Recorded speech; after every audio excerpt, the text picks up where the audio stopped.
Welcome to week 2 of NSE esports here, and we're kicking things up in round 1, of course. But before we get too ahead of myself, my name is Rocket, and joining me is the lovely Ari. How are you doing today? I'm good. How are you? I'm doing great here. We're getting ready to take a look at two teams who so far have had pretty similar results, at least in week 1. Both these teams did end up winning 2 out of their 3 rounds here, so they are both 2-1 standing. We have Solent Cardinals versus, of course, you see on their screen, Portsmouth Paladins here. And this is something new to me because I'm not used to these type of tournaments where the first point in the best of 5 is determined by turf war, but I'm glad to see it here. First off, kicking things off is Mahi Mahi for turf war. Mm. I know like a lot of tournaments do like mostly ranked modes, but it's also interesting to see them do turf wars as well. Yeah, it is interesting here. And what is further interesting is to see the weapon comps that these teams come up with for Turf War. You obviously want to have a balance between both these more inking weapons, more fighty type weapons. And you see kind of what Paladins is doing there. But you see, hold on, the captain of Paladins, Wither, going and finding a nice 2 kills there with the Empire Duelies. And unfortunately taking a swim with the pool in the pool there. But still, a great opening. However, you see that Paladins have a lot of ink in mid here. You see the map is mostly covered in orange. Local Rat with that Nautilus as well, just preparing and just trying to keep space here. Unfortunately is taken down, however. Yeah. I like definitely like the comps are interesting, but they also work really well from what we're seeing. Yeah, they do indeed. You see Withers also continuing their dominance here on the Empire Dualies. I feel like Empire Dualies are such a fun weapon to play with. You don't see them that often in competitive play in terms of the other map modes, but in Turf War is where it really chooses to shine. As you see, they find another 2 picks there with the splashdown, finding a third as well. They are going absolutely nuclear with that. However, looking at the other side, the distribution of turf is a little bit weird because this in Turf War, just enemies can appear out of nowhere. It's just absolute chaos. No real true front line, as you may be pushing into the other team spawn, sure, but your team may be pushed as well. You see Onma just trying to see if they can stay alive with this. No, 3 players down for Cardinals here, and now this is where the true game starts, as that is a wipe off for Paladins. But now with the entire map laid out, it gives Cardinals an opportunity here to see if they can retake some of this space. Definitely. Looks like they're actually being able to push some of them back. It does look like that as well. A nice pick there, nice Ooh. shot with that sniper, and now you have the tri-strike available. You have 3 specials online actually for Cardinals here if they wish to so use it here. But this is where Turf War gets real. These final moments, the final minute of the match, as teams can come back in a matter of 30 seconds. I feel that is usually the threshold in which you want to have most control here, because things can change real quick. You have the Ultra Stamp available for the Wiper on the side of Cardinals. However, JRN on the shot, just trying to make something happen, but they are in the danger mode. One plays Bomb will actually find 2. This could be the opening that Paladins is looking for. Yes, indeed.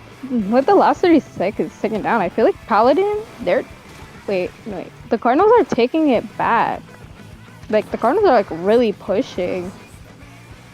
Yeah, they're trying to push, yeah, but still in the danger mode. Paladins just trying to see if they can find any foothold. 2 players down for Cardinals, so this could be the opportunity they use. You have the shot, and you have the Nautilus in the positions you want. The knot does fall, yes, but let's see who will take it here. That was a great effort from Paladins at the end in terms of bringing it back, but it's so close. It looks more orange, however, though. No, just a Ooh! bare hair. They remain firm. What a well-placed hold from Cardinals, and really well done from them to just hold on. But I still got to give props to the Portsmouth Paladins, though, because that looks so close. Yeah, definitely. Like, I was looking at the map again, I was like, oh, Paladins might win, and then it's like, nope, Cardinals won by like a smidge, and I was like, oh!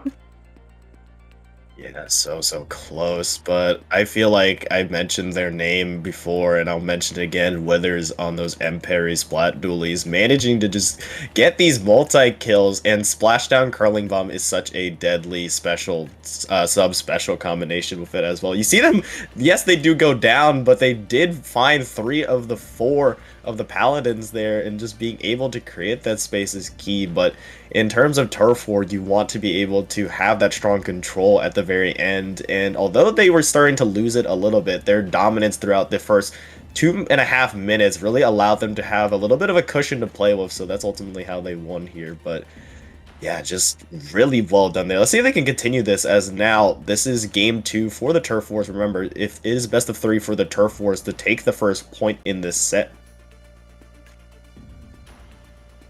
Yeah. I'm gonna see what next map might be interesting depending on what it is. Could be very interesting. Yeah, it's really just up in the air. I think next one would be Hagglefish Market, if that is to be determined. However, in terms, oh, well, it Uh, is. It might be counter. Yeah, it is counter picks. So we will see. We're just waiting for the paladins here to just choose to see what map they use to continue to keep continuing on. But it does look like to be in fact Hagglefish here, and this map is very interesting in terms of how I see it. Now, Turf War is obviously going to have a different spin on it, but in terms of competitive play, you always want it's just the sandbox map, in my opinion, in terms of how teams like to really operate themselves, how they really like to really show themselves and just show their weapon comms. But interestingly, on the Paladins, I believe I did see a Rapid Blaster on that side, and what does Hagglefish have a lot of? It has a lot of ledges, so maybe we could see a yeah, lot of poking ability from it. yeah, definitely. I know like there's also like a few backline points that that like snipers can use, and also the Nautilus, I think. Yeah, it has a lot of space to really work with. But you saw that the Cardinals ran double splashdown. They really want to play this really aggressively and just have the ability, just the panic button splashdown. It's such a good panic buttons weapon, or not weapons, ultimate special, really, just to be able to create space. And hey, if the times get rough, just put that button and then boom, you have all that space to really work with. And not only that, you obviously have the killing benefit of it as well. You have the ability to just quickly paint an area if you so choose. But important thing as well in terms of turf war, these teams need to find a weapon balance between killing power and painting weapons. So definitely going to be interested to see if they stick with the same stuff. Yeah. You know, sometimes like teams change up their comps when they're playing. I've seen it before, like teams going with different ones for going with different comps for different maps. Yeah, for sure. And really just seeing if they can really show their identities. Like I mentioned, this is where you want to show what you love to run. And already from that game one, we saw how much the Cardinals were able to do. Obviously, with Wither again on those M parries, but also their team just being able to rally around them. I believe the ZNF was on that team as well, just to provide that backline ability, trying to kind of play like a little bit of a safety position, kind of goalkeeper position, trying to keep their side of the map under control, under lock. So let's see if how the Paladins can rebound. However, because I did see a lot of good there.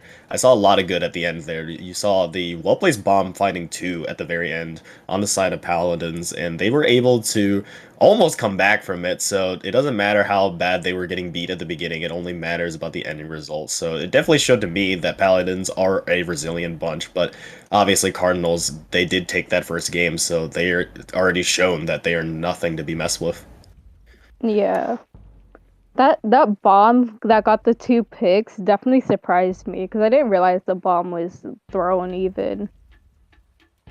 Yeah, it was just like sneaking in the back there. I feel like it was just sitting there, just laid trap and just waiting for someone to come over, but it eventually allowed them to. But yeah, I'm really interested to see this again. I'm not used to turf war. Like turf war is not something that we see a lot in competitive play, but for Yeah, here with NSE, it is really a staple for them. So it's definitely it's definitely new to me for at least seeing what these team comps are going to be reliant on, because there is no main objective. You're just having a bunch of scrimmage fights all around the map. But enough speculating. We're just going to jump into a game through Turf War Hagglefish Market. Let's see what we got here.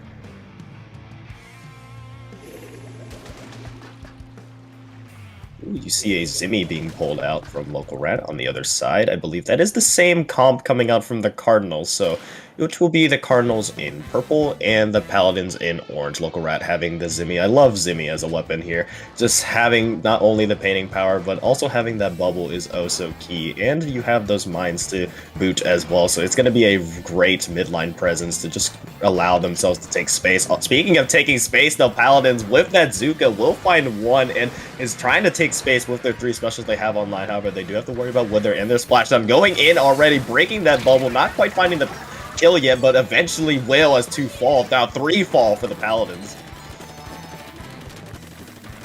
Cardinals are really taking the game serious. I mean, yeah, you're gonna have to. You gotta make sure you get all this painting ability as well. You have a lot of painting weapons on the side of the Cardinals. Really, the only one that may struggle is the ZNF, but again, just really playing goalkeeper there on Lunma. Just trying to see if they can control the space. Wither may go in off of these trip strikes, may find 1, may find 2, and turning things around. Although the Paladins had all those specials online, they go 3 down yet again, and Wither is continuing to be the star of the show right here.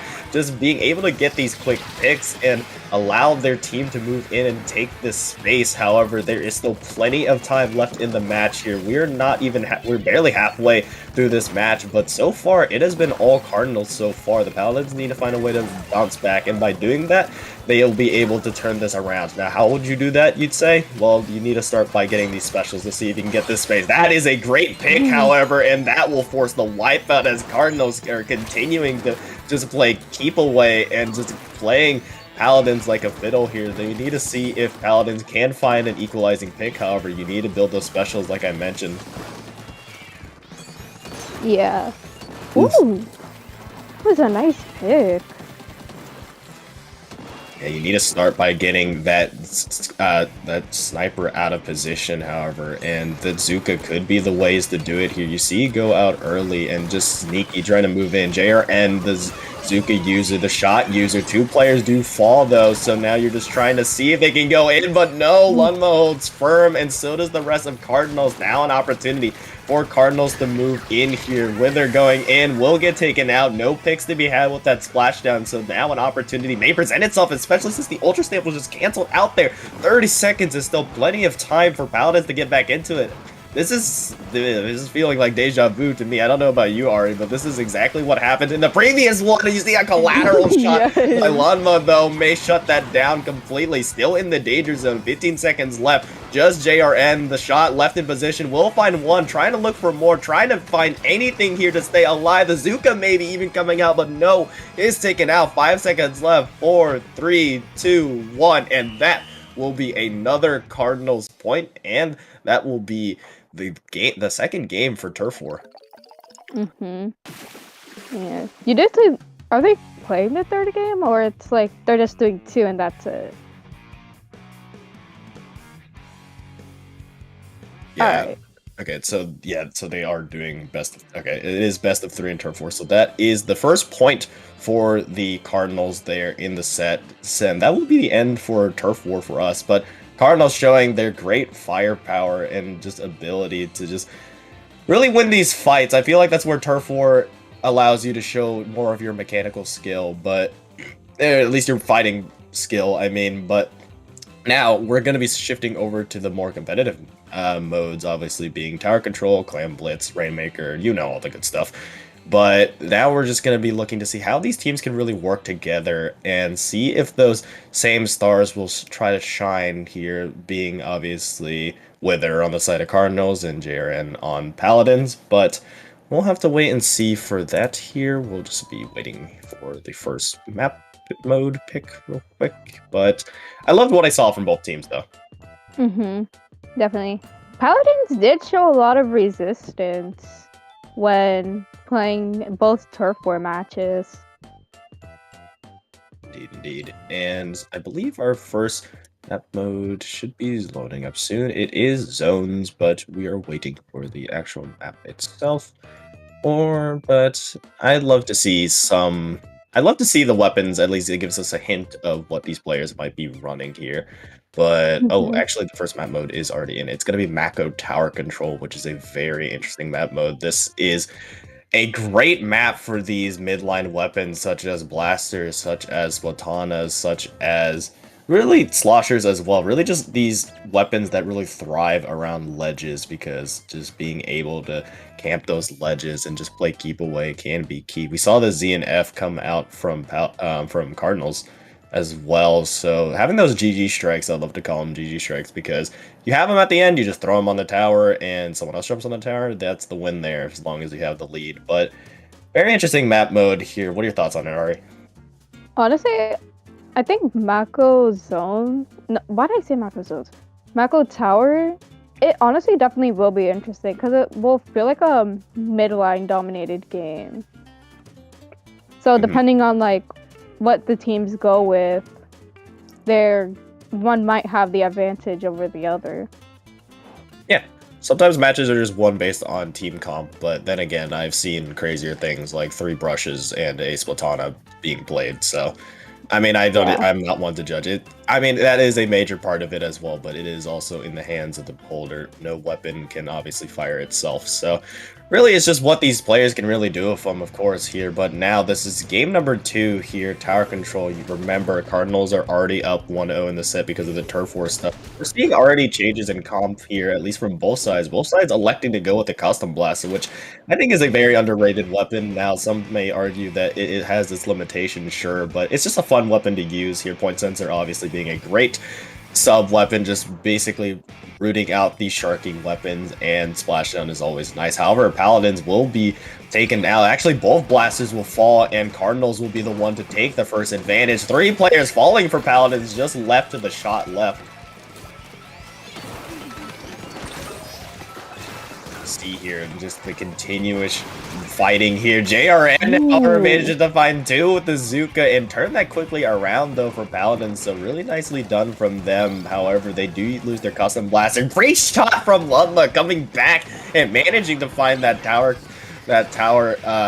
rider there, and now an opportunity for Paladins to just try to fall back, as they need to do that right now. The Cardinals are moving up with force. Cooler is placed already, though, so maybe Paladins could turn this around if the fights go their way. It seemingly looks like it's doing. However, the double flashdown is coming out, building a little bit of a Venn diagram in mid. No team has really gotten a strong control of the tower yet, as the lead is had by the Cardinals, sure, but it is a very slim one. However, they could be working through this first checkpoint here. This could be key here, and they do make it past that first checkpoint. That is a great boost for them. Yeah. Looks like. Ooh. Yeah, it looks like Looks now, like though. I think like who's gonna get on the tower though? Yeah, but they did win the fight, the Paladins, that is. They were able to get that with gusto. Now you see JRN with this Zuka just trying to see if they can create space with it. Now it's Paladin's turn to attack. You see J-Blast moving up with the splash shot. It didn't get a pick, but you saw where that area was. It really denied Cardinals that high ground to look onto tower and gave Paladins enough space to move forward. Now it is their turn to prove up. The Cardinals, that is, as now with that push stalled out, it is now their opportunity to get control of mid. However, they have to worry about this pinch that they're moving. You saw the blaster and JRN moving in and making that pinch. You see this, you see Wither moving up with the custom blaster. However, J-Blast on the other side of Paladins makes sure that they are sent back to spawn. Now an opportunity for Paladins yet again to hit. They don't have to worry about that first checkpoint anymore. They can move on. However, Lumma does have those tri-strikes here if they do so choose to use it to stall out, and they will right here. Local Rat, being that edit player, being the backline player, is forced back and actually picked off 3 players of Paladins fall, and now Cardinals yet again another opportunity to push. However, we are under half the game left in the match, so they need to start building up some steam soon. Yeah, definitely. The amount of pushes that I saw were actually insane, especially the double splashdown. It was definitely a confusing thing to watch. It is very chaotic, but that's what we love about Splatoon. All specials, two specials available for Cardinals, actually. Sock moving in with the hammer. Won't quite find much value out of it. These players may be falling for Cardinals, sure, but they are coolered up, so they will take these trades any day of the week. You see the trip strikes massively placed as well, just to give themselves some space, and the Cardinals are moving forward here towards the second checkpoint. They will take the lead. 2 players, now 3 players down. For the Paladins, it's just left to the Gal. Sneaky will find one, sure, but the timer is still ticking. Actually, a well-placed bomb will take out Sock as well, and that will give the push that Paladins need to take that back. So really well done from them. However, they no longer have the lead. They have to push into this. They have to push into this sniper. They have to push into this blaster here. You have a minute left, but it might not even be an issue if 3 players fall for Cardinals already down. Now an opportunity for them to move forward. You see the specials going out as well. Splashdown is available. Great shot. Will take out the edit, so that is now a 4v3 advantage in the favor of Cardinals here. Lumba just trying to find more. Has the strikes available in their pocket. If they do so, use it here. Maybe just trying to save it for the very end to secure victory here as 45 seconds remain, and that is a delayed wipe from the Paladins.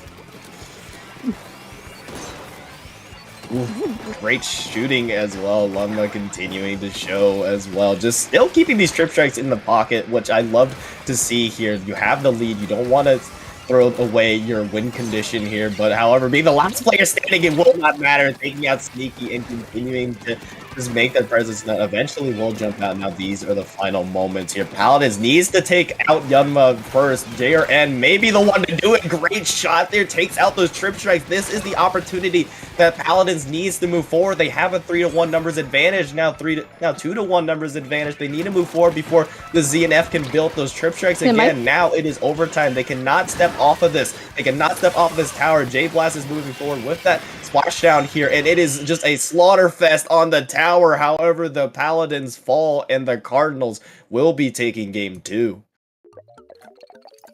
That was insane to watch with the amount of pushes we saw from each team. Paper towel. Indeed, really well played from them, and now it is looking really bad for the Paladins here. They are down 2-0 in this set now, as Cardinals did take the best of 3 for turf, and they just took that 1 for tower control. So this game could be the last game for this round, but if you're on the side of the Paladins, you hope to bounce back. I saw a lot of good things yet again. Could speak Keely, just these players, Sock and JRN, just being able to create space with their weapons. They're definitely playing together like a team, and that's what I love to see here. But yet again, we see JRN just being on point with the Zuka. Just wasn't enough. Just a little bit too short there in terms of getting the push through. But I love what I've seen from both teams, and I'm not counting out the Paladins quite yet, because I've seen reverse sweeps happen a lot more commonly than you may think. So don't call it a comeback, but hey, they still have some fight in them, but they need to show that fight here, because no more mistakes can be had as we wait for our counter pick for zones. Yeah, definitely. I've also seen a lot of reverse sweeps in tournaments as well.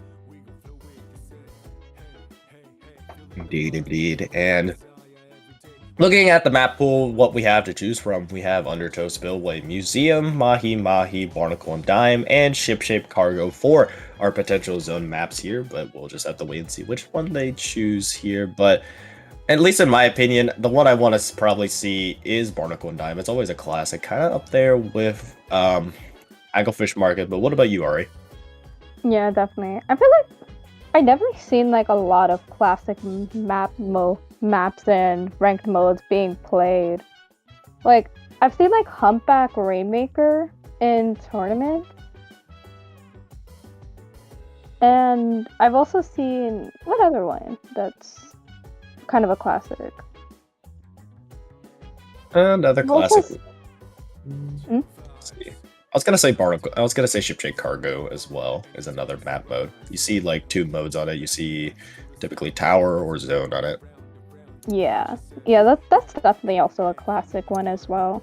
Oh, what do you know? And I masterfully predicted somehow that we're going on Barnacle and Dime zones. I mean, What do you know? It's a good map mode for a reason, and the Paladins seem to agree. And this is hopefully going to be the beginning of their comeback here. That's what they so think. Barnacle and Dime, a very flat map, at least in mid here, but this is really where you have those backbone players, these backline players really shine. And if you're on the side of Cardinals, I've said their name already, Yanma, that ZNF sniper has just been absolutely on point with all of their shots. And taking a look at the other side in terms of what we may have there in terms of the backline, we saw an edit there really just keeping that firepower. Now edit is a very interesting backline, typically seen a lot. Just it's not your typical pencil in terms of doesn't have the range of that, sure, but it has a lot of painting ability and a lot of firepower that it is very dangerous to challenge without a plan. So definitely going to be something that Paladins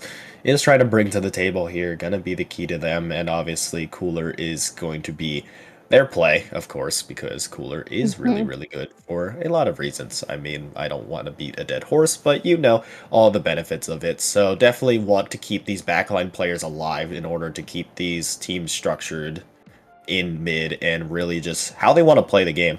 Keep their game plan intact. Yeah, definitely. I've also seen like teams go double Cooler sometimes. It's not often you see it, but it's definitely an interesting way to like go about it. I've seen it. I've actually seen it at like a tournament before.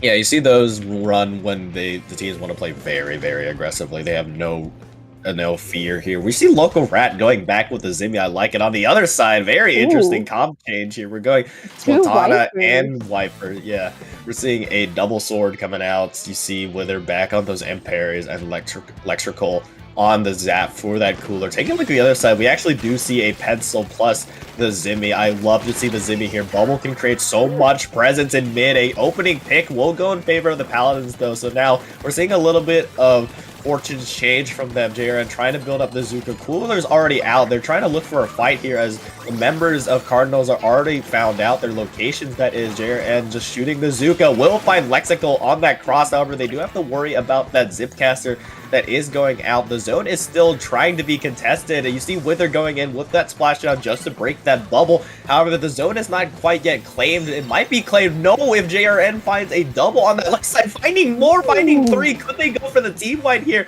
Lunma just being that last player. You saw them mainly run that sniper, but no, they're on that Splatana Stamper now. Very interesting to see, but that is a delayed wipe in favor of the Paladins. 20 ticks left on the zone. If they want to hold this, they have to worry about these specials, but JRN says no. They shut them down with two Zuka shots, 2 kills there as 2 ticks remain. No player remains as what a masterclass. Cardinals 100-0, immediately turning that game on its head and taking that one in a dominating fashion. That was really impressive to watch. Just that reverse sweep was just. I know like there was also like the delayed wipe, but even with it, they still made that push like really hard. They did. JR and Yoshel take a bow. What a performance there. What a performance indeed. Getting that triple and securing at least 4 Zuka kills, at least from what I mentioned there. Just absolutely wiping the floor with Cardinals and showing some fight in them yet. The Paladins are not done yet, and I saw some very interesting comps from both sides, but seeing this hero shot on the Paladins just basically stole the show from me. I mean, I couldn't even take time to even process what went on in that. It just happened so fast. JRN just like, you know what? I'm just gonna win this entire game for our team and saying, hey, we still have some fight in us yet. We may have lost the first 2, sure, but we still have the fighting power. We are here for a reason, and hopefully that can continue next with the upcoming counter pick from Cardinals in Rainmaker. Looks like they're still deciding the map for it. Yeah, just waiting to see what we may have for us. I know you mentioned that earlier before that game started that maybe Humpback Pump Track could be in play as well.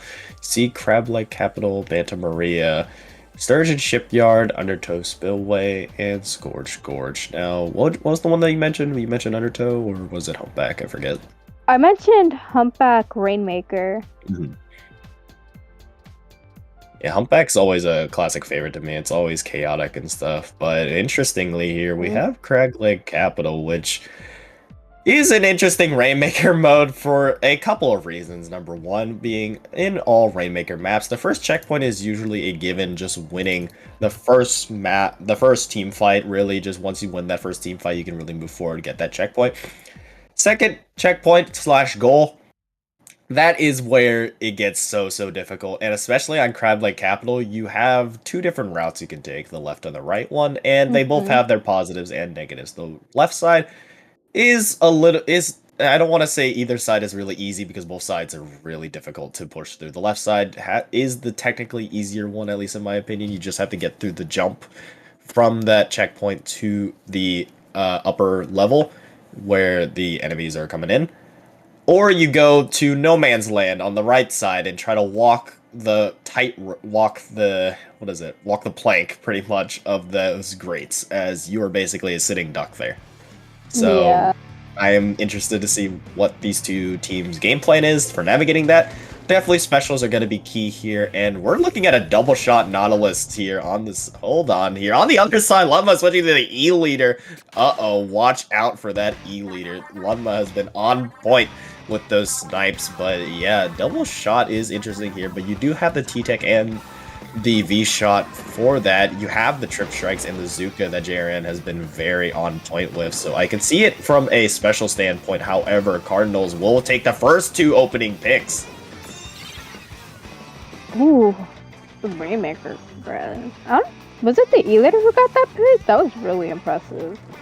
I believe so. Here now, an opportunity for them to move forward. Cardinals, that is, and getting another pick, taking out the Nautilus as well. Lumba is doing work here, getting these key picks and allowing the rest of the Cardinals to take space. However, you see J-Blast managing to find Sock on that left side. Really stalling at the point a little bit. J-Blast moving in will take out the Rainmaker's shield as well, so now giving Paladins even more space to operate forward. However, no team has really moved forward with the Rainmaker in hands, as they are still fighting in neutral, just fighting in mid to see who can get an opening advantage, opening gambit. Paladins, however, seemingly trying to make the first move, will get taken out. However, they do have that slim lead, but was it worth it going two players down? That remains to be seen here, as now it is Cardinals' counterattack. Oh, never mind, as that is just quickly stalled out, as Paladins are still here. They have recovered nicely off of what seemingly looks like it was their turn to defend. It is now their turn to counterattack here again. Local Rat will be the one to take it, but Greats are dangerous for a reason. They leave you vulnerable, and Wither just cleans that up. Yes, that's actually going... The Greats are on the left or right side? The Greats are passed on the right side, past the first checkpoint. Yeah, I feel like going with the Greats is kind of like it's like a risky move to play when doing Rainmaker on this map. Yeah, it really is. You really just have to have either a good numbers advantage or have opening specials. Speaking of numbers advantage, though, look at Cardinals already being up 4 players to 1. Just the T-Tech with the Trip Strike. Sneaky managed to stall out, however, stall out the Rainmaker. That could be the time that Paladin needs to recover, and it is looking like that to be the case, as Lexical also falls here. The checkpoint has not been collected by Cardinals. What looked like a very promising push has been shut by Paladins, at least for the time being. Now specials are going out. The Trip Strikes to create space. Wither is in here with those dualies to just try to cause chaos, but a counter splashdown says no to that. You see Sock trying to make something happen. No, it is now a 2v2 situation as Paladins continue their hold and now continuing to make space here. J-Blast moving in, did find one, but Withers is there for the cleanup. You now see a Rainmaker still here, still dangerously close to Paladins checkpoint here. Now they just try to pop it to create space in themselves, but it is just an all-out. They're still going for it. Cardinals are still just throwing bodies at it. This is definitely a really intense matchup. Ooh, Yeah, what intense was that? indeed. Ooh, great finding of that sharking player, by the way, from Paladins to keep JRN alive and give them the opportunity to get that checkpoint. Now, lead in hand for Paladins. Another pick will be had from Sneaky with those trip strikes. Now, electing to go with this left path, the easier path, sure, but you need to move forward. You're thrusting forward, managing to make it to 20 here, managing to be the spearhead to the bush yet again. The Rainmaker moves forward in front of all their teams and finds that key surge forward. Now it is their time to play keep away. That is Paladins. This is every inch of ground has been so difficult for both these teams to collect that at this point Paladins cannot risk another attempt at pushing here. I feel like the play would be just to play the lead. You have the checkpoint. You have the checkpoint still to defend. That could be a key point to really just hold here, as they still have to break through that shield after getting that checkpoint. However, J-Blast actually stalls the push a little bit by taking out Lexical on the Rainmaker. Beautiful Zuka-fied socket. That is 3 players down. Now 35 seconds left for Paladins here to defend this, and now they did get the pop, sure, but do they choose to pick it up here? They do have strong control over mid here, so maybe just electing to let that timer run out. No, they will pick it up, just trying to see if they can get it as far away from their goal as possible. However, it does fall. 18 seconds left. Now time is running low. J-Blast finds another direct here, but Lunma counters here. Now 10 seconds left for Cardinals to get this. They need to at least pop the Rainmaker shield and collect it before it reaches overtime. 5 ticks remain. Now this is the dangerous part. Lunma finds local rat. Now it is do or die time for Cardinals. You cannot afford to lose Lunma here. That will end the game entirely. However, the picks are going both ways as J-Blast is here trying to end the game outright with a splashdown. He'll find one Lexical, but Lunma stays alive. You need to move this Rainmaker forward. Time is running out. Local Rat is here. They smell blood in the water, and that is it. Paladins take game 4, and oh no, it's looking possible now. Tides have turned, and we are tied 2-2 in this set. This last game, it's definitely gonna be like everything's on the line, because with this being a tiebreaker, it's like both teams are gonna be like really focused to have that win.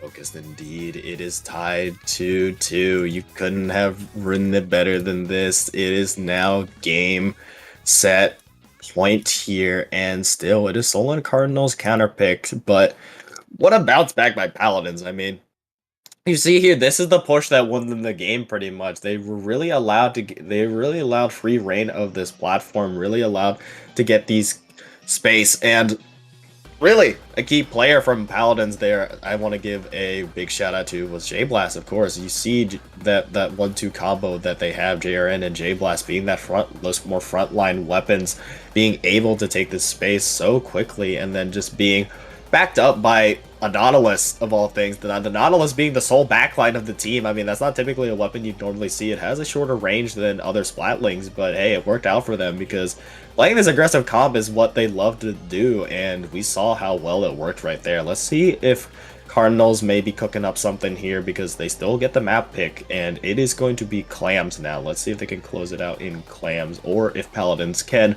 pull off the really impressive reverse sweep, I mean. Definitely. I don't actually know what Clamlet's map they're gonna pick.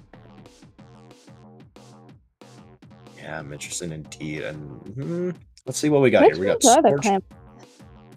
Yeah, let's take a look at what we got here. All right, what what map do you think or interests you? I think in terms of Clamblets.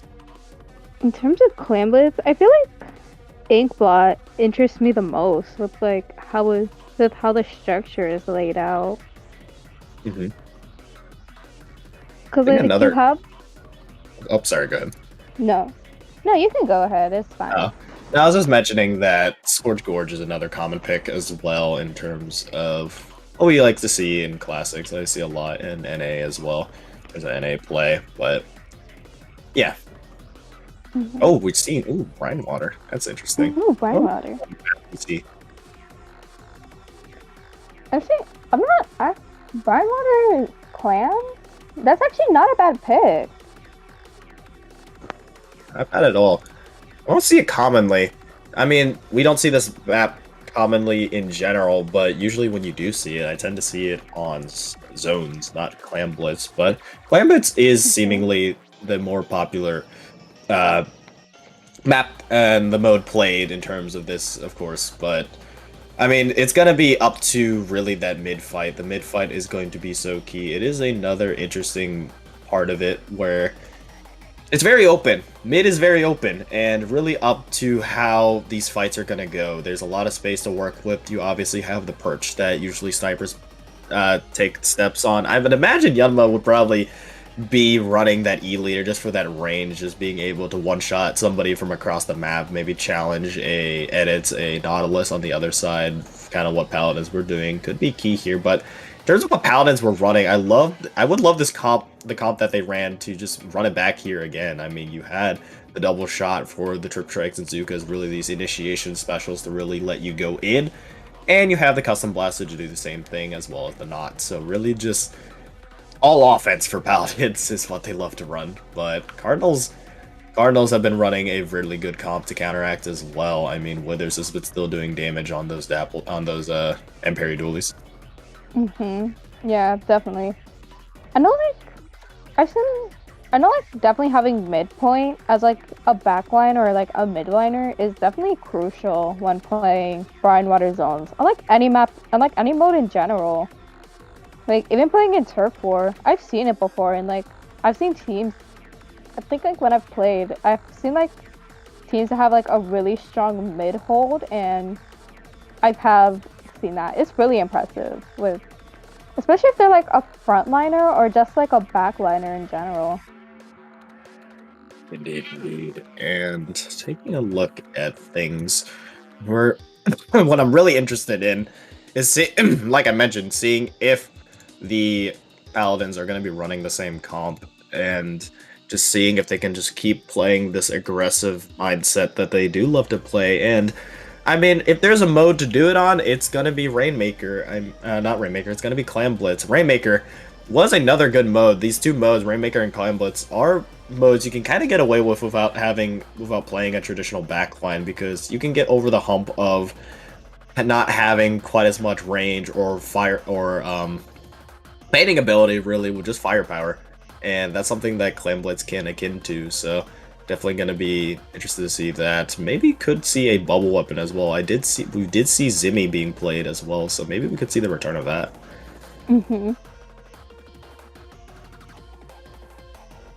Yeah, these teams just taking their time here, maybe just to discuss some things over. I mean, I would imagine there's a lot to discuss right now, because this is the final game of the set. No matter what, can Paladins pull off this reverse sweep? Can Cardinals hold on to this lead? That is going to be the question that will be answered here shortly. We're just waiting for one more player to ready up here, just waiting to see if they do so, stick with what they got. But I mean, there's a lot of pressure on these teams just to open up this week strong, really get a first win in this week, just trying to win out through this first round, as I believe most of the other sets have finished already, if I'm not so mistaken. A lot of them have been 3-0 or 3-1. This is the only one I've at least seen so far that is up to Game 5 that is this close. So, what do you know? We looked into quite a doozy of a one. Yeah, it looks like Luma taking their time to choose their weapon. Maybe they're, like, trying to decide which one they want to do. Oh, battle starting. Yep, there it is right there. Their decision has been made. The time ran out, and let's see what they're locked into here. Game 5, this will determine the entire set and the winner of this. Taking a look at the Paladins, they're running a very traditional comp. Looking at the other side, hold on, is that a dually Squelcher I'm seeing? I love to see it wither. I love to see it. They are commonly seen playing that weapon as well. I was wondering when it was finally going to show up. There it is. I didn't believe it when I first read the notes of it, but what do you know? It could work here, and it's looking like it's working already. Cardinals already go 3 players down, and now they have control of most of mid here, that is Cardinals that is, and Wither already is in the goal area, managing to get the basket open. Lyrical throwing in some clams as well. Will go down, but the score will be had. Wither will unfortunately take a swim off the map. That is a wipeout in favor of Paladins. Now, they have an opportunity to strike back, especially since they have that pity clam. They're not under the 60 threshold. Now, what do I say by the 60-point threshold? Typically on the first push, you want to get under that because counterattacks are very strong on Clam Blitz. You are giving your opponent basically 20 points of ammunition with that pity clam plus another ball. It can easily turn the tides of this, and JRN is moving in. That will open up the basket, but will there be a follow-up? The splashdown is there for some space here. However, there is not any follow-up. JRN is in the area to maybe collect the pity clam, but there is not any follow-up for the initial push, so the time will not be extended into the goal break. So a pity clam will be had for Cardinals now, so things are pretty evened up now as both teams do have a ball in their possession and mid control is still up in the air. We are basically reset back to the first 20 seconds of the game. This is definitely, seeing from like how they're playing, I feel like they're more calculated. Cardinals, like, even though they had that like unfortunate wipeout, they're still really focused. They are really focused here. You see though, J-Blast is trying to see if they can make something happen. It looked like an opportunity to get multiple people there. However, the Cardinals is moving up.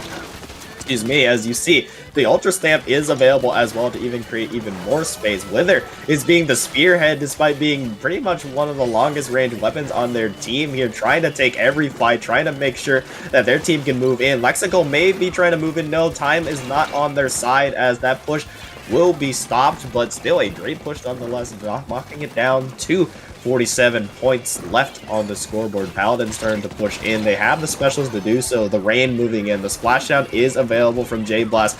Maybe just looking to use it to create space, but Lexical and the rest of the Cardinals are moving back and trenching down, hunkering down, waiting to see what awaits them. But yeah, what a back and forth it has been so far, but Cardinals just a little bit better in terms of what we've seen so far as they've been able to get a good lead. But let's see if Paladins can counteract that. They do go 2 players down, however, so maybe it is back to defense for them. The Paladins, they've made pretty good like mid pushes as well as like getting that basket in. They can potentially do it again if they get another stronghold in mid. Good indeed. You have the cooler available from Lexical from the side of the Cardinals, now giving them a little bit more fighting power, a little bit more of a confidence boost. Sneaky tries to be sneaky and tries to get through, but will get found out. No score to be had, and that ball will certainly be lost there, just left in no man's land. J-Blast trying to see if they can recover it, maybe trying to find a pick on their way in. You see the splashdown going out. We'll actually find the wiper here. Let's see if they can continue this, as even though they didn't get that score, they still have mid and the space. Paladins, that is, however, starting to lose that space a little bit as the 2-for-1 trade will be had in favor of the Cardinals moving in. JRN is still here, however, just still being that iron wall, will eventually fall, but the cleanup is there. Now both sides still dangerously inching close to each other's goals, but no score will be had. This will still favor Cardinals, however, as they still have the lead. They can really just play this for the rest of the game. The pressure is on Paladins to make a move here.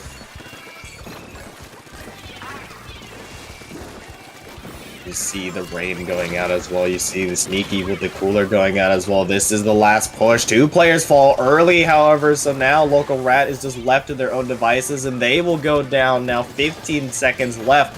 15 seconds of life left. The ball is lost in mid, though. You need to recover that quickly in order to force overtime. Finally picked up again. Lumba has this rain to counteract the potential push that is coming up, and now we are in overtime. Overtime awaits us. You see the Nautilus from the side of Paladins trying to play poking, just trying to see if they can find an opening. JRN puts out that Zuka to see if they can create even more space, but time is ticking down. Sneaky needs to move forward and get into that goal, but it will not be had. Cardinals find 3, and with that wipeout, with that resounding wipeout, take that set and deny the reverse sweep there. Well done from the Cardinals to not sweat at all and clean things up in Game 5. They will take that round. That was definitely a really insane match to watch. It was really intense with both sides going in mid each time, and overall with the pushes they've both made.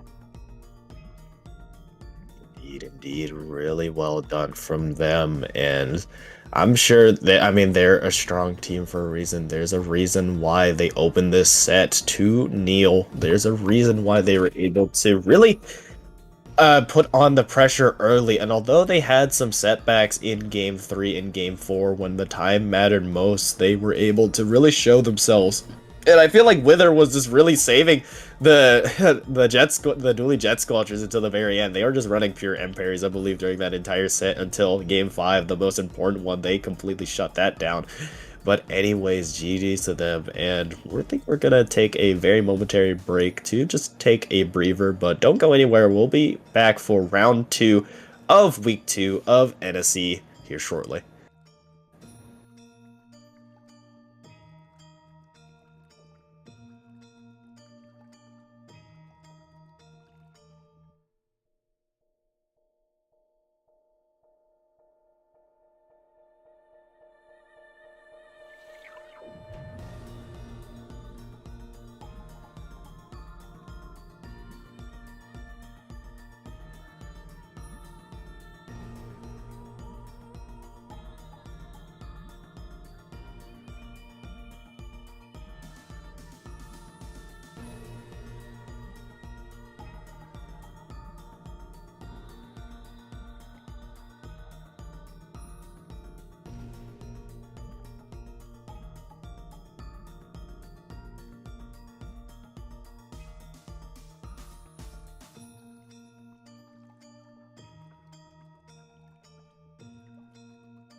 And we're back! Welcome back, everyone!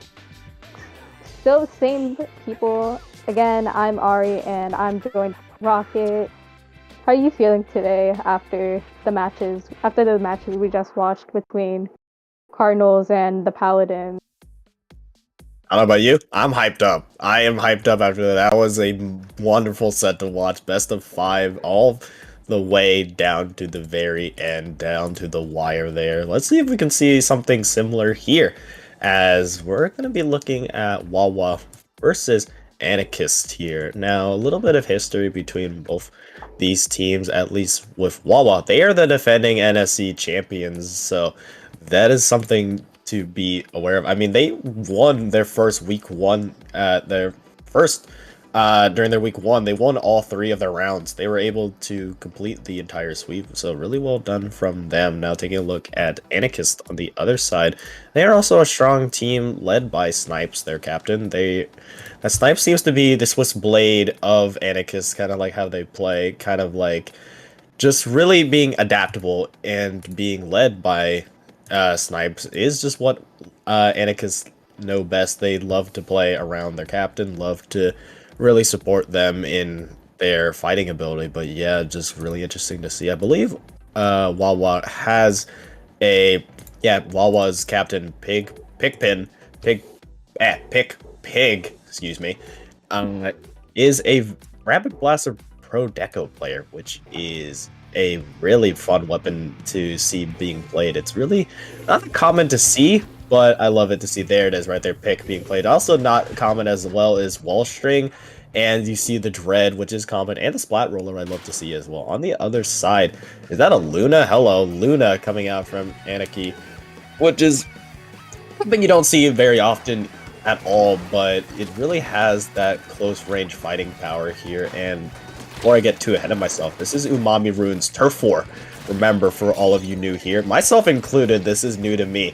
Best of 3 Turf War will decide game 1, so this is how we're determining things for NSC, not something I'm used to, but I love to see it. It's definitely a new quirk that I love to see. It definitely keeps things interesting. So you have a mix of fighty weapons and painting weapons. On the side of Anarchist, you have the Zap and the Slosher for more painting weapons, the Luna and the ZNF for the fighting weapons. On the other side, you kind of have a nice blend. Splat Roller can do more space control. Dread, I feel like, is going to be the main painting weapon here. As in terms of actually taking a look at their weapon comps, it seems like Wawa does have a little bit of a disadvantage in terms of painting, but may have the advantage in terms of killing power. So let's see which one reigns true.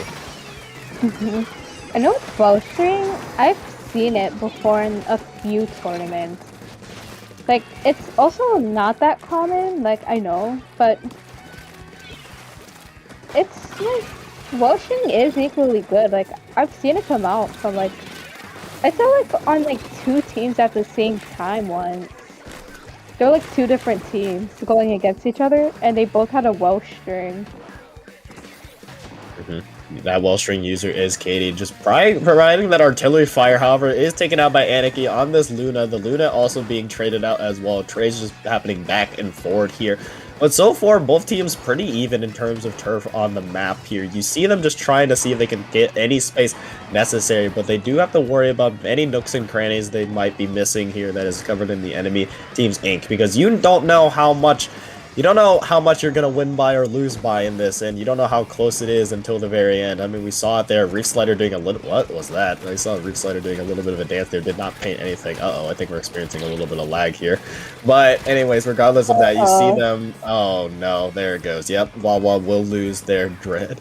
But the game will continue, I believe, because that is past the threshold in which you are continuing to play. So, Anarchist will be playing with a permanent 4v3 advantage here, so... Really, it is just up to Wawa to see if they can recover themselves here, play stronger than their numbers here. You have the Trip Strikes going out for Mesmerize. This is the part of the game in Turf War where it is crucial. Any turf here is really hard to get back. 20 ticks left, 2 players down for Wawa, and it looks like it might be a wipeout. The unfortunate caused by that disconnect from the Dread. 10 seconds left. Will there be any form of a miracle here? Doesn't look like that, as the final seconds tick down. Anarchist, despite going 3 players down, will take game 1 for the Turf Wars. Mm-hmm. I know I've actually seen that happen before at tournaments where like someone disconnects randomly. I've actually seen it firsthand.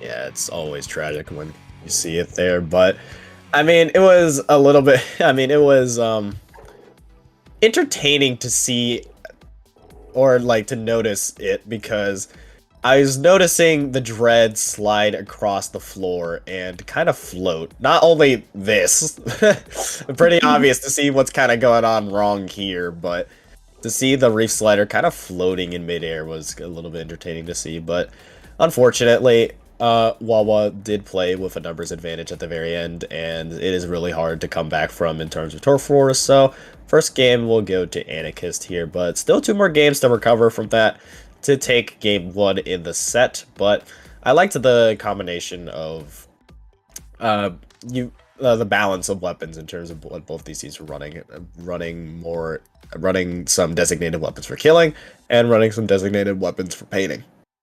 Mm-hmm. I know like some teams like they'll have some either have painting and some are more of killing. And also another thing is like sometimes when like disconnects like that happen, like sometimes like they'll do like a reset of like a match like that it happened on, like they'll do it again, so they probably just like see like if the disconnect wouldn't happen again. Yeah, and really just trying to recover themselves from that. The next map mode will be determined soon. I think it's Mahi Mahi. Yes, it'll be Mahi Mahi Resort.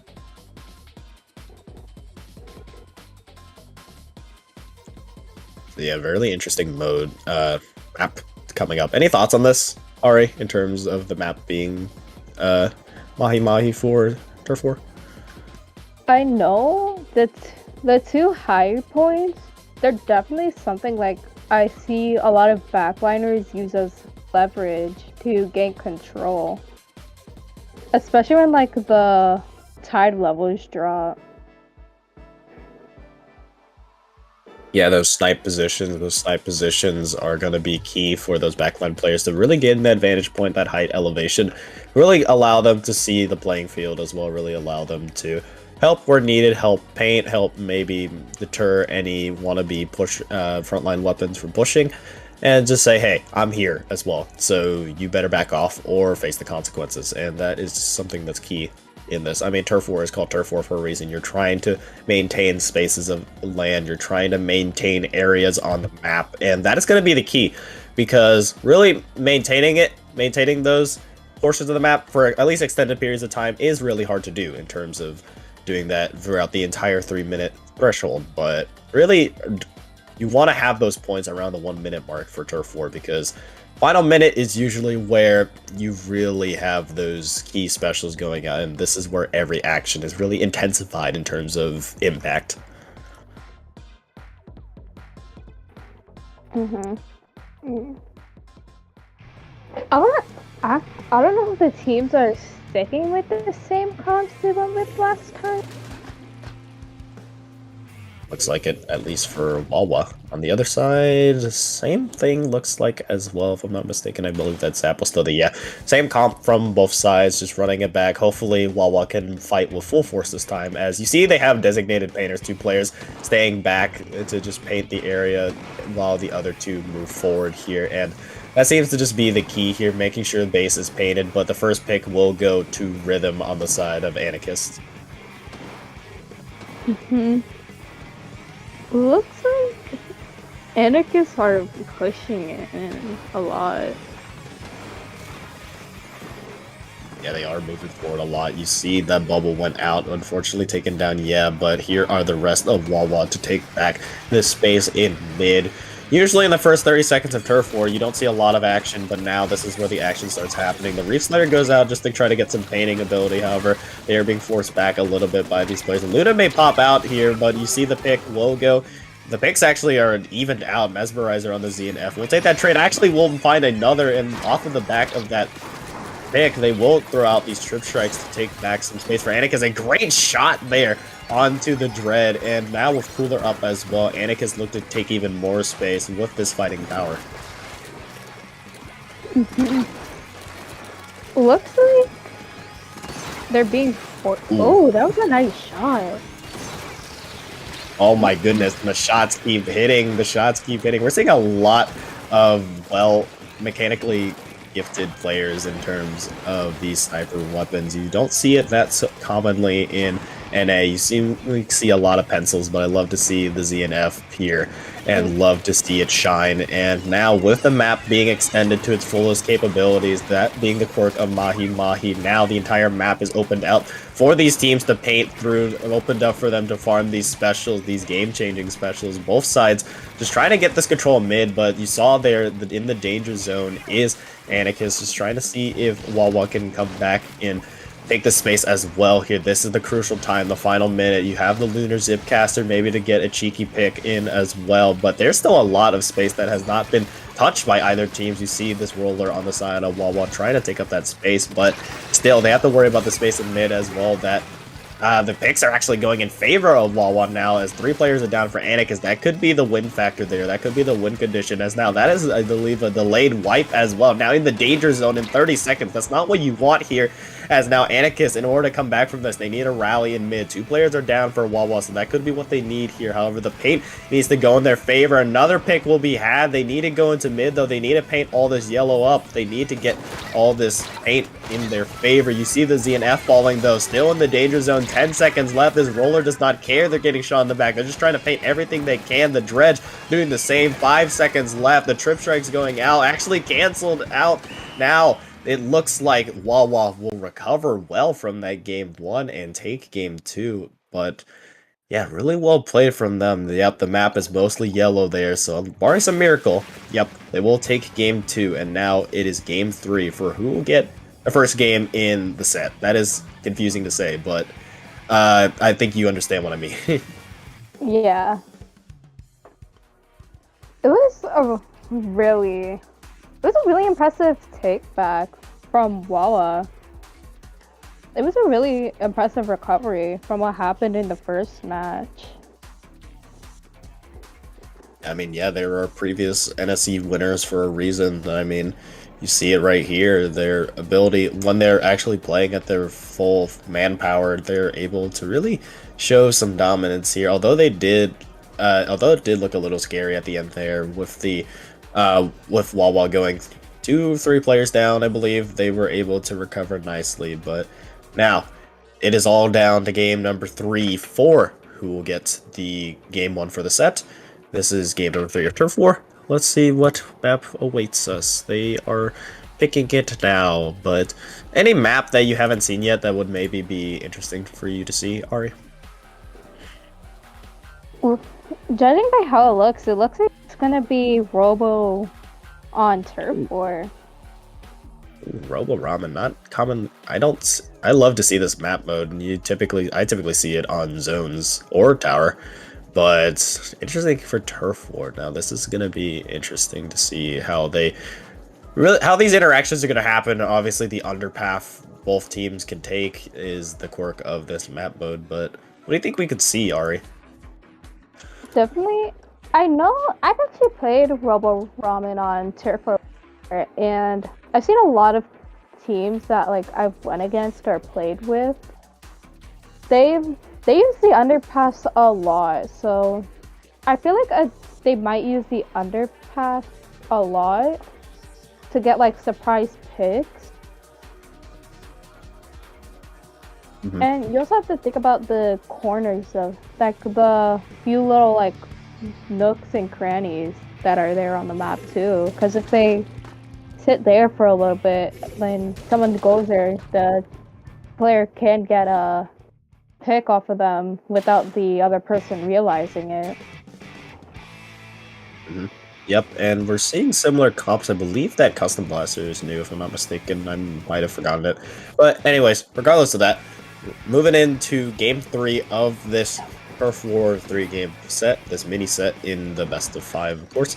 We're seeing a reslider already going out from that dredge, trying to take space there, forcing at least Rhythm to drop down and continuing to take space. This is what you want at the beginning of the match, to force your enemy back into their spawn and have all this land in mid to paint over. However, it is currently at a standstill for Anarchist in terms of if they're going to push or not. Eventually, these strip strikes will go out. However, they do have to worry about that roller there is still looming. Eventually will go down, yes, but space is taken. 2 specials available, but only 2 specials, 2 players. Now, 1 player left for Wawa is just left to this well string just to try to see if they can keep away here, just forcing these players back from Anarchist to wait for the rest of their team to really rally.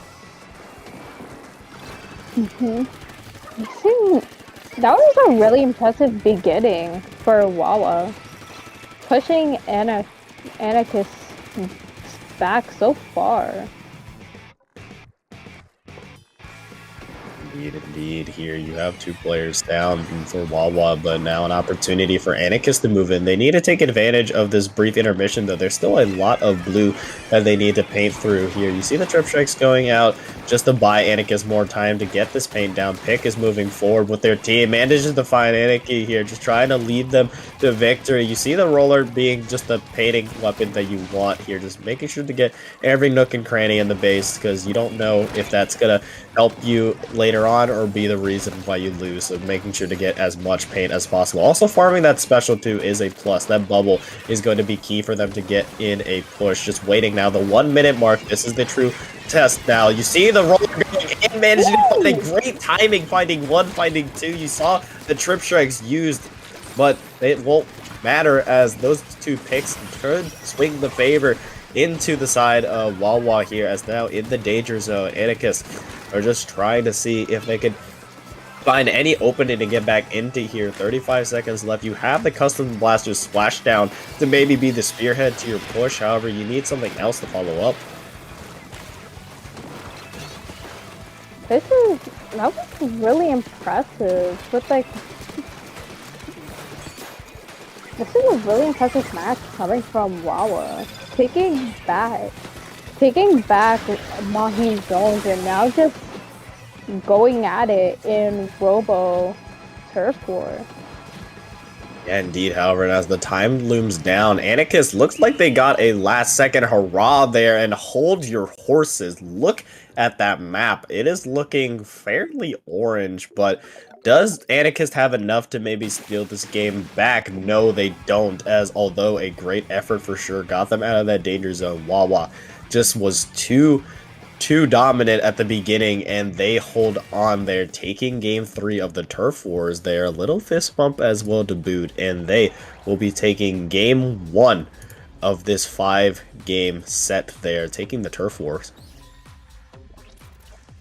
That was a really impressive comeback in that first set from Wawa.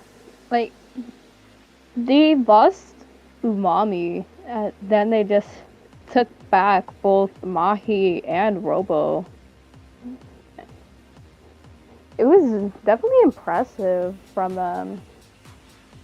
And yeah. I think when you pointed out the custom blaster, they did change it, because originally it was Luna. Mm-hmm. Yeah, it feels a similar niche, though, of the shorter blasters having that kill ability and that area of denial that's like, hey, you cannot approach this. I'm still here and I can kill you with just one shot there. But yeah, really well done from Wawa. And you could argue that the only reason they lost that Umami Ruins game was because they lost one of their players. So really, so far, when they're at their full strength, they won every game. So let's see if that can continue here on Tower Control. We're just waiting to see what map we're going to be playing on. It doesn't look like we're going to be getting a rerun of Robo Ramen here. We'll have to wait and see. We're just waiting to see what maps we have for us. We have Hagglefish Market, potentially, Inkblood Art Academy, potentially, Mecha Mart, Manta Maria, Barnacle and Dime, and Shipshape Cargo. So no, there isn't a Robo Ramen there. What map, actually, in particular, do you want to see? I feel like seeing Manta Maria Tower would be interesting on both teams. Oh, looks like they're going Inkblot. Yeah, Inkblot. That's also an interesting map to play on. Yeah, it's a classic map. I agree, though. Manta Maria would have been fun to see because it's not something you see often. Manta Maria isn't a map you see often, but yes, we see Inkblot Art Academy is going to be our game 2. Now, what I love to say about this map mode, it is a quite literal uphill climb. The tower moves up every single point of this map, and you will always be at an elevation disadvantage as the attacking team. The defenders have so many great defensive positions that you really need to take these positions such as that, such as the ramp here. That is going to be the key, and you need to do it with coordinated specials. So definitely going to be fun to see these two teams finally show their competitive, at least in terms of competitive modes, and kind of see what they love to run here and how they work as a team. Now that we're in the competitive modes, but yeah, definitely gonna be fun to see those blasters definitely flex their muscles, because I'm imagining that both teams are gonna be running blasters maybe. I know, like, teams might also.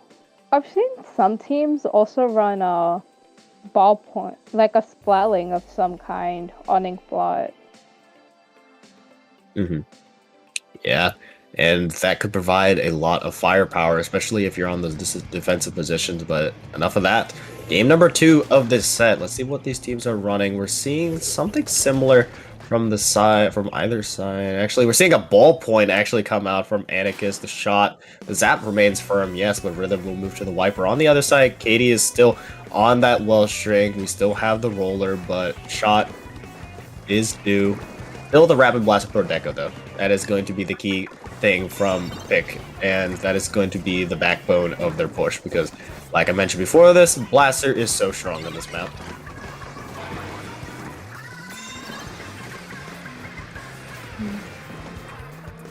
See the picks going. See the picks going heavily in favor of Wawa though on the start. Really well done there, and that can get them the first checkpoint. Seeing a ballpoint come out, it's definitely having a ballpoint is good, especially with the inkjet, because you'll still have like a set position for yourself when it runs out. Yeah, you have a fallback option. You have an opportunity to retreat if necessary, but speaking of retreat, that's what Wawa is going to do here, as although they were able to still get 2 checkpoints out of that, so still a great opening push from them regardless. A nicely well-placed wall-string shot from Katie. That just lined up right there perfectly for them, leaving that shot nowhere to go. Zuka is also lined up well as well, finding the zap. And now, although Wawa were pushed back, they did go 3 players down. An opportunity, another life for them in mid here. However, when I say that, they go 3 players down and they are wiped out. Announcers, commentators, jinx, whatever you want to call it, they are wiped. Now an opportunity for Anarchist to move forward. It looks like they're definitely getting pushed back from the tower, but they might be able to make a comeback to push back and. Yeah, it is possible here. The second checkpoint is capped, so both teams have now gone the second checkpoint. However, this roller is being a dominant force, finding one, trying to see if they can go for more. We'll find Rhythm there, and still being this close range menace with the bubble as well will shut down that push. Healy, though, Wawa will maintain the lead, as Anarchist were just a little too short from that. But still, we're halfway through the match, and already both teams have broken through 2 checkpoints, and that is not something you see commonly at all. Both great Zuka shot.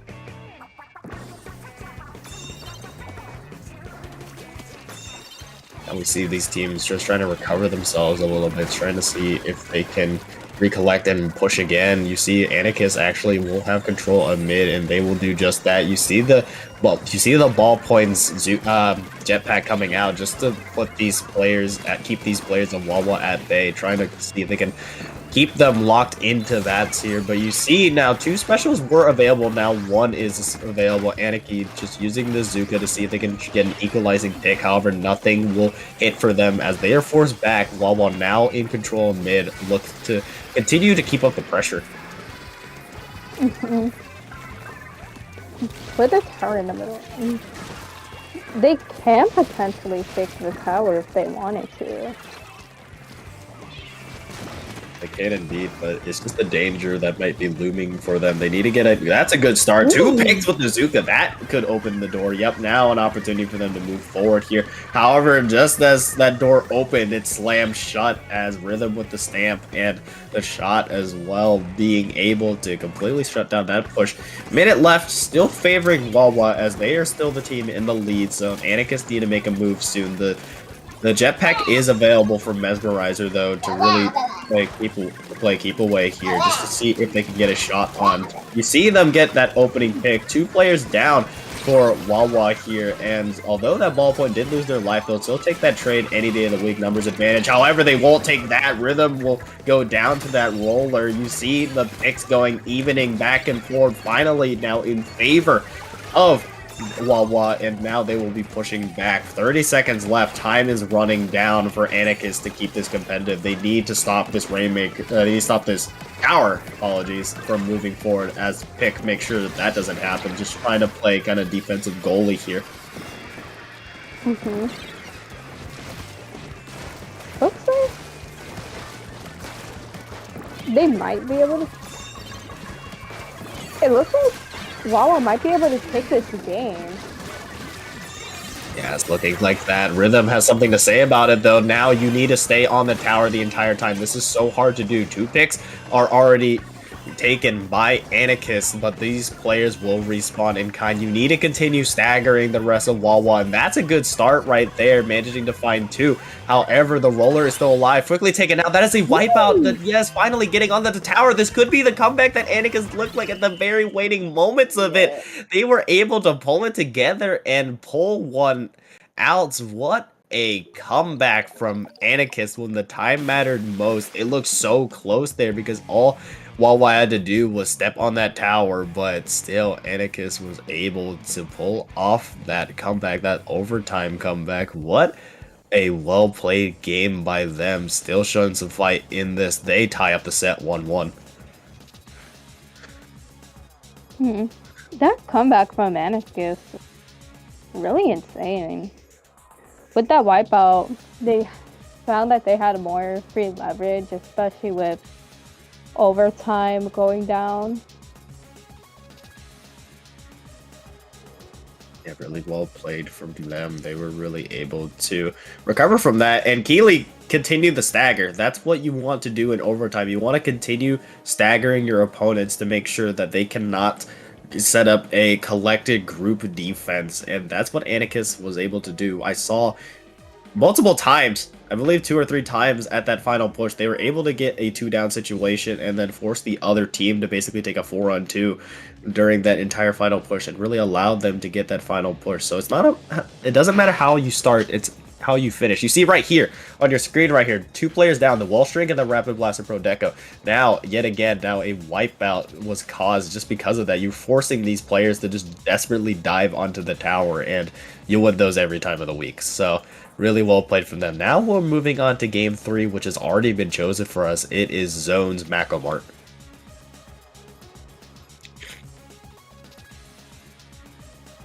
I know Macomar on Zones. It's definitely a free line for, I want to say, stringers, but also as well as brushes. And, I mean, you see that Wawa has that strong painting ability, though. They might go with the same. Yeah, it looks like they went with the same comp they had. On the other side, back to that Slosher and Luna, though. So, that more fighting type, closer range weapon for Anarchy. It is the Neo version, though, so you will have that Fizzy and Hammer, which are such good pressure and aiding sub and specials respectively here, but take a look at Wawa. They have some good painting of their own. I mean, Wall String is good painting by itself, but not only that, you have the roller for that bubble for the zone. You have Reef Cheese, always love some Reef Cheese, and you have that Wave Breaker just to create some space as well. And already off rip, Wawa take a strong lead. However, that lead could be changed here as it's just left to the roller left. Oh my goodness, a great spot for that roller to be in, finds two, and that could open things wide back open for Wawa. That double two pick was impressive. Was indeed. You see Pick trying to get a pick on this left side, just poking at this player there, but so far Wawa don't have any penalty to worry about here, so they can really just keep up the pressure, and getting pressure is this Zap. You see, just trying to see if they can make something happen. The hammer does go out from the Luna, however, it won't be enough to paint the zone, it won't be enough to force the penalty or flip the zone, so now they still have the pressure on them. Anikus, that is, to try to contest as the trip strikes are there from the Slosher to try to make something happen. The ballpoint's jetpack will not be had. There are the strikes, but the paint is there to recover that well. 18 ticks remain, the hammer being the last special really in play. The Reef Slider is available for Wawa, though, if they so choose to use it. There it is right there. 4, 3, 2, 1. Not quite yet. Anikus try to contest it here, but finally, Wawa rally in a quick 100-0. Wawa saw what Anikus were able to do in that game 2. Say, all right, we'll finally show you what we're made of, and they did right there. A quick 100-0 as they take game 3. When they lost the zone at the one point, I was like, oh, it's gonna be a 1 point, gonna be a 1 point non-finish, and then they just took it back, and I was like, oh, never mind. And this was all caused by the roller. This roller was not only able to get that bubble up, but get that jump, but they were able to get 2 picks there. Just right moment, right place, right time. Just sharking around on that right stack, the enemy stack, and being able to just bring the hammer down on these players. Really well done there. They were the last player there. This was just all heroic play from there. Just couldn't have done it better. And shown up at a better time. It prevented the penalty from being had, which ultimately led to the victory from Wawa there. Anikus, a great final effort, but not quite enough paint, and now they are down 2-1 in this set. It is now Anikus counter pick on a Rainmaker map.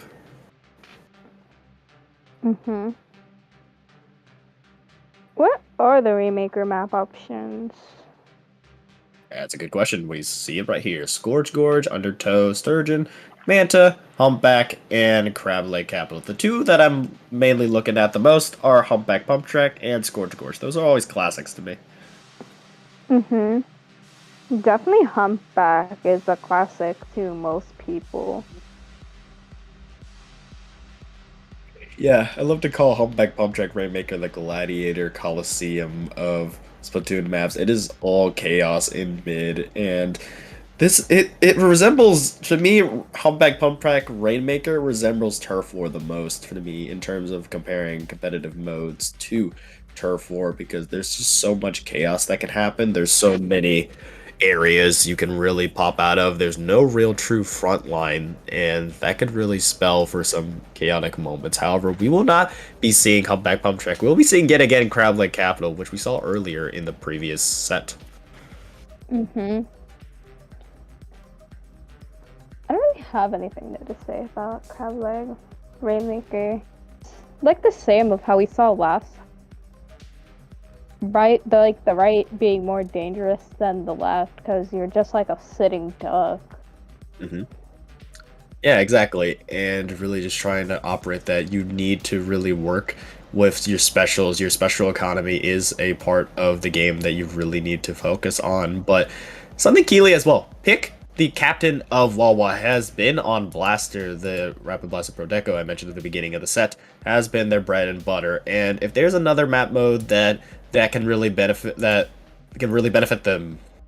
weapon, it's going to be this map, because not only can you shoot around the grates, there's a lot of corners, there's a lot of ledges. You can really just play poke poking away. Pick can just keep poking at the members of Anarchist, and there's not really that much that Anarchist can do about it besides really just trying to see if they can find an opening, see if they can find a special to really deal with them. But I mean, they've been able to do it. Anarchist, that's why they won game 2. They were able to find those moments to really isolate those fights, take those 2-on-1 fights that you want to do. And that's really their key of winning. Now, Wawa, we just saw their key of winning, just straight up dominate from the get-go and really just hold things down from there. But let's see which team shows up in this one. Game number 4, potentially last game. Anarchist hopes that isn't the case and tries to prevent it here. Let's see what we got in terms of comps. So far, not really any major changes from either side. So, no, never mind. There's a big one. Finally, there is the curse, commentator's curse. We're seeing a roller and brush frontline. Interesting.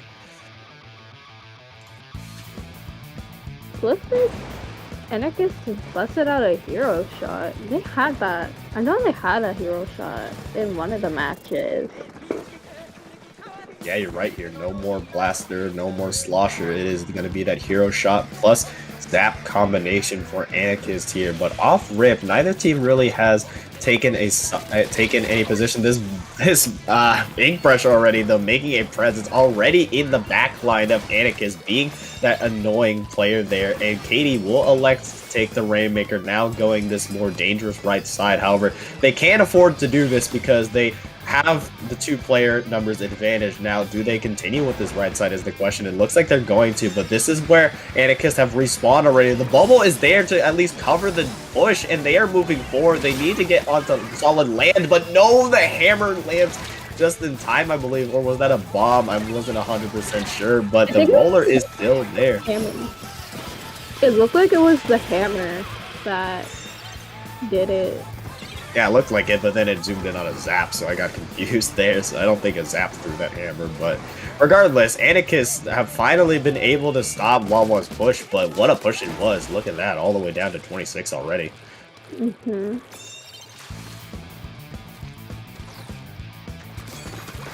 Yeah, you see just splashing that purple ink, just moving a little bit forward, waiting for the rest of their team to get control of mid. Anarchist will elect to pop their cooler. 2 players down quickly from Wawa, but they are recovered quickly in kind because of that cooler. However, that brush was not coolered. So now an opportunity for Anarchist to get a push of their own here, moving on these grates and just continuing to see if they can create some space for this Rainmaker here. The Rainmaker bubble is popped, so now this is the long walk. This is the treacherous walk here, but they could easily take the lead. They do take the lead and continue to move forward down to 18. I thought that lead by Wawa would have been super safe, as they were not only able to get that checkpoint, but they were able to push it so far. But Anarchist said, that's challenging, bet, watch this. And they were able to get an even greater push. Now, with only half the game played, these 2 teams have made this game a very interesting one. I mean, already you're gonna have to push so far into the base in order to take back this lead. Pick with a nice pick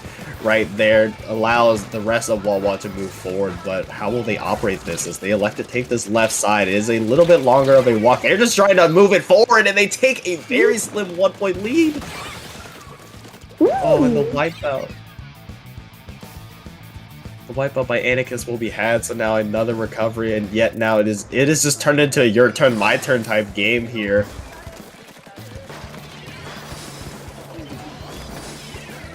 This is a really impressive match coming from both sides. With the take back and especially that 1-point lead. Yeah, both teams fighting with everything they have here, but pressure is definitely more on Anarchist. Wawa elects to reset the Rainmaker to give themselves more space to operate. However, they don't have the numbers to really hold back onto this, so the space will actually be taken by Anarchist. Cool Clone on this zap, just trying to see if they can trying to support their Rainmaker, but a curling bomb, I think, unfortunately takes out that Rainmaker. So now a little bit of delay on the push, but finally we had the roller is here to stay. This roller has been huge for Wawa and continuing to be huge, finding another one before being taken out. Now it is crunch time. It is do or die time for Anarchist. Such a tough lead to take back, but you need to do it in the minute if you want to stay alive in this set. Reinforce or Mesmerizer will find that pick onto the Rainmaker, and 3 players are down for Wawa, electing to jump out. Is that well strings? So now an opportunity for Anarchist to move forward. This might be the final effort that they have. 3 players are down. It's just left to this roller. That's a wipeout. Hold on. They could have a clear path towards the goal. They have the lead, and just like that, out of nowhere, Anarchist find the opportunity they were looking for. The stars aligned. The picks went their way, and what was a very back and forth game goes in favor of them. What a well-played game there. It is very rare to see, I want to mention, it's very rare to see on Crab Leg, even both teams even getting a checkpoint or even making it that far, let alone both teams crossing the grate and it being that close. That was a high-scoring game that I normally have never seen on Crab Leg Capital Rainmaker, but we just saw it right there. But Anarchist being able to pull that one back, we are looking at Game 5 for this set. Definitely with both going the gray route, which is ultimately like a really dangerous route considered to most players. It was really impressive from both of them. Just to like go like, yeah, let's take the great route despite it being dangerous and be like, hey, at the end of the day, we got these really great picks. Indeed, indeed. I mean, well played from Anarchist. They remain alive in this one, and although they had some setbacks, it is now even playing field.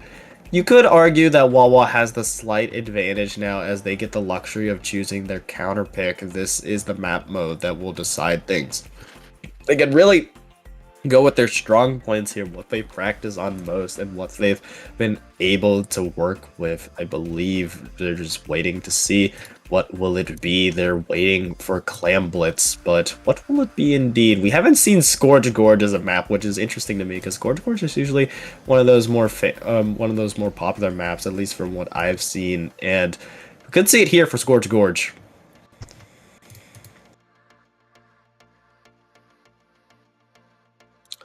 But as we wait and see, there you see on your screen right there the potential maps that could be played. Scourge Gorge, like I mentioned, Museum, Ink Blot, Brine Water. Like I'm going Scourge Gorge for this one. Ooh, finally! Let's go. Another classic one and another prediction by me.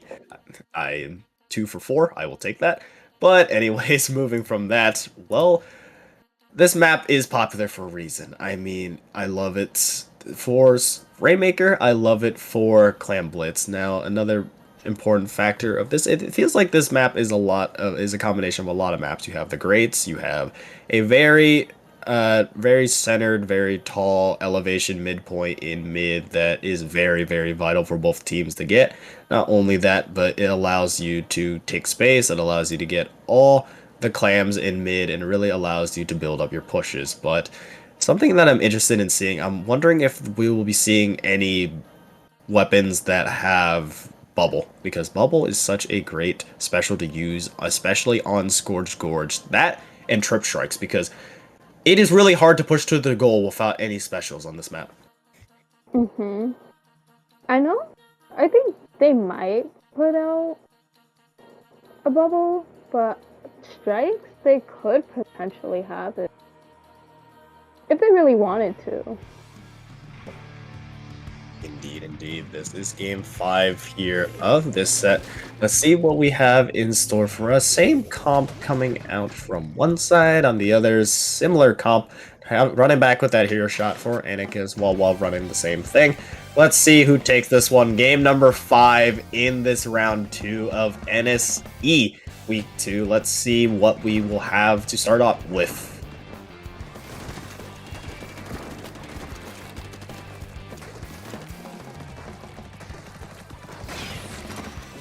Already off rip though, we will see that the paint will go in favor of Wawa, yes, but the Dread is going to be the first one falling on their side. They will have the clams, then both sides actually building up their ball really, really quickly, but hold on, the ball might be lost for Wawa here. As you see, a very rough and scrummy fight will go in favor of Anarchist, and now they are dangerously close towards Wawa's goal. You see the Zuka being popped as well to create that space. The Windbreaker is there on the other side though for Wawa, just to keep them at bay. The ball is lost. Katie, a great shot on that well string will force the members of Anarchist back. Player was a good hit. Really good. Now you see Katie moving forward with this wall string, as well as the remaining members of Wawa, just trying to see if they can use that defense to now form a formidable counterattack. However, the dredge will fall from Wawa yet again, and Anarchist are looking to push back with that Zuka. Well shot there from Anarchy, taking out Pick and trying to keep this push moving forward. But so far, we haven't seen a team really find a major advantage yet, or major opportunity, as we are still scoreless with 2 minutes played, and we're waiting for this roller to see maybe if they can find something. No, snuffed out by the members of Anarchist. A great 2-for-1 fight that they took there, but so far it is a whole lot of neutral, a whole lot of fighting. You see a lot of people exploding. A 2-for-2 now, a 3-for-2 trade. Wawa just has their roller, who is still all the way back at their goal, so now you think Anarchist has the space to move forward, especially with 3 specials online.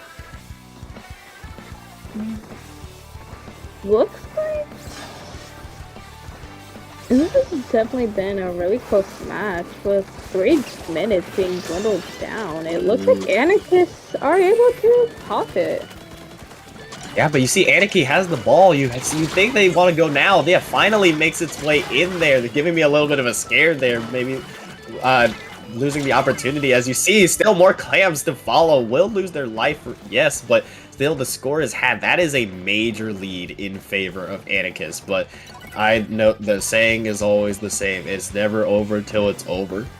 Comebacks happen so often in Splatoon, and for Clam Blitz, it happens a lot more often than you think. The Pity Clam will now be had by Wawa for them to push back. Under half the match left to be played. The Dread Reef will find one and create a little bit of space for Wawa, but do they have the clams to follow up on this? They have the space, sure, but they're just taking fights, just trying to create the space. The bubble is placed there.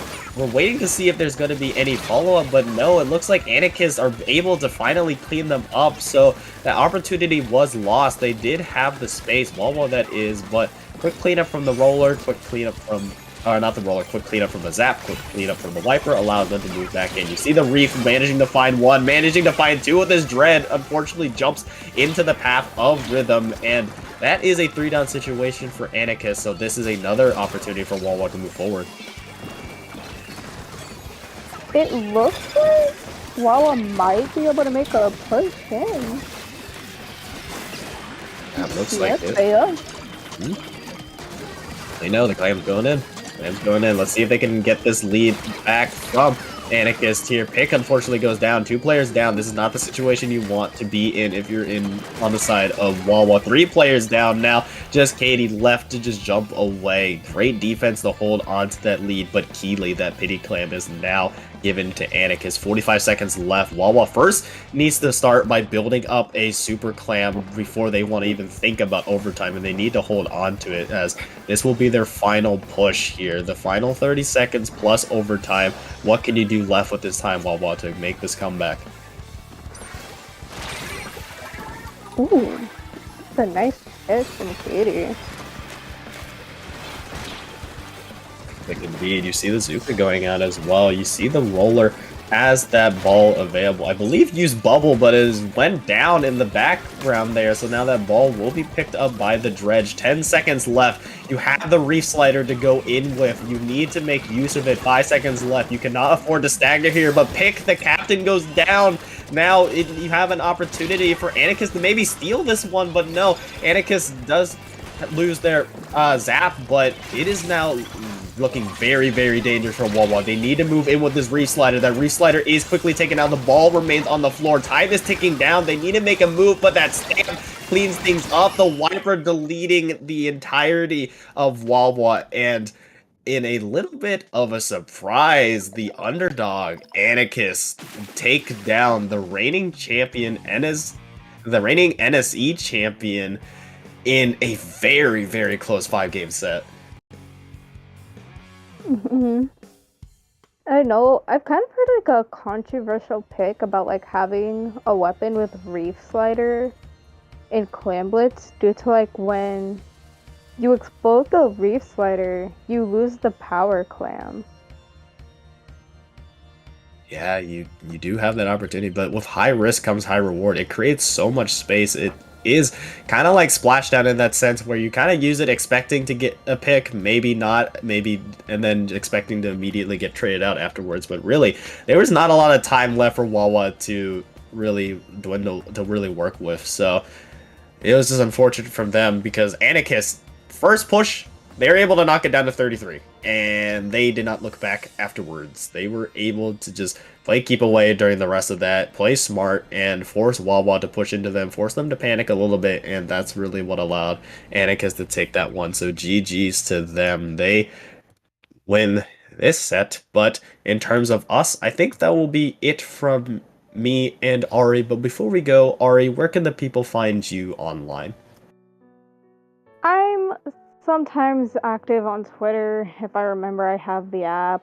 Sometimes I forget. You might see me on Blue Sky a little bit if I'm there.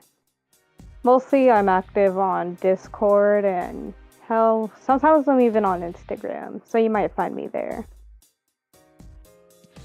Yeah. And for me, you can find me at that handle below, rocket1.bluesky. You can find me mainly on Blue Sky. I'm most active there. I also have a Twitter, rocket_splat. I'm not that active on that, but I am there if you want to give me a nice follow, if you want to see what I'm up to. But I'm mostly active on Blue Sky, so you can see what I'm up to. But that will do it from us here with me and Ari. We'll be handing it over to some wonderful commentators next.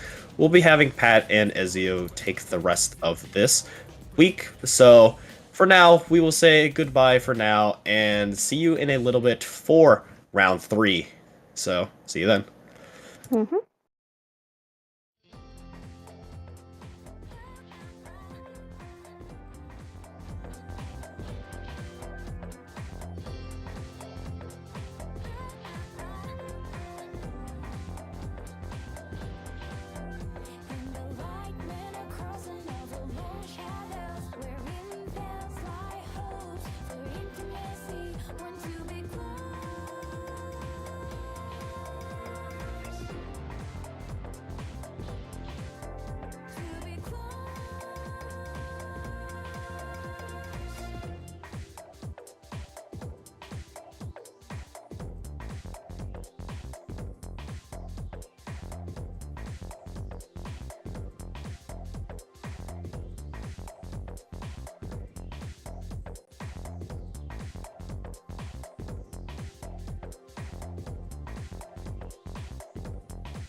And welcome back to NSE. I am Pat here with Ezio, ready to watch round 3 of day 2. And this round 3 is another game with Anarchists. It's also another rematch of the last week. The Anarchists are going to go against the Cardinals. Last week they met and the Anarchists won 3-1.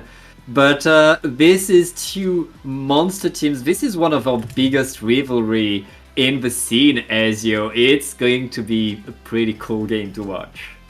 Yeah, I can't wait to see this here. As you mentioned, it was the biggest rivalry of NSE of all time, apparently.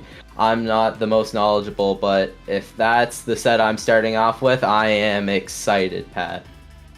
I mean, on the side of Anarchists, you have Yoshel, one of the on the side of on the side of Cardinals, you have Yoshel, one of the greatest sniper in Europe, one of the best players in the world.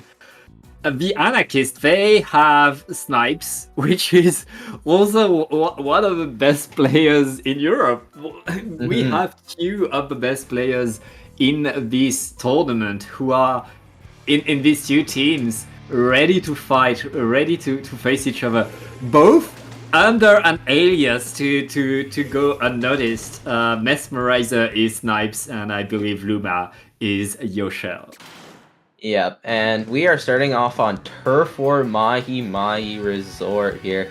And as we see from the comps, we definitely have some shooters on both sides, especially with those coolers. And we already have a snipe going off as well here. Amazing openings from both sides here, and it looks like, as I mentioned, those coolers are starting to get painted for, Pat. Yeah, both Yoshel and Snipes opening with the Charger. You want to make a statement in game 1 of who can get the most snipes, and Yoshel right there is getting it done. Lots of ground taken by the Cardinals, but remember that this is Mahi. We have to wait a minute and a half before the water drops on turf walls. Yeah, as you mentioned, the water, that strike unfortunately did miss platform and landed in the water. But they are popping strikes to get off of it as two go down on the side of Cardinals here. Sock left alive, you're trying to fight for their life, unfortunately does go down as well. Dipcaster online for that Luna Blaster as they grab cooler. Two go down once again on the side of Cardinals, and it looks like mid is going to be taken back to Anarchist.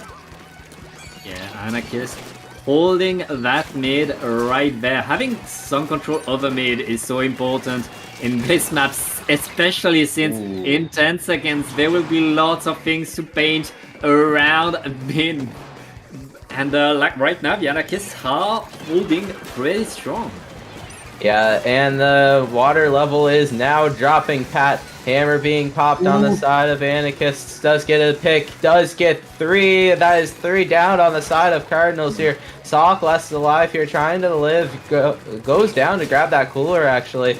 Trying to fight that Luna Blaster, but Luna and Viper are both weak here, and it looks like Sock unfortunately does not win that fight here. Zipcaster is on the ready here, but there is a right side flank, Pat, from those dualies. Still alive, unfortunately does go down now. 2 players left alive, 50 seconds left of the game.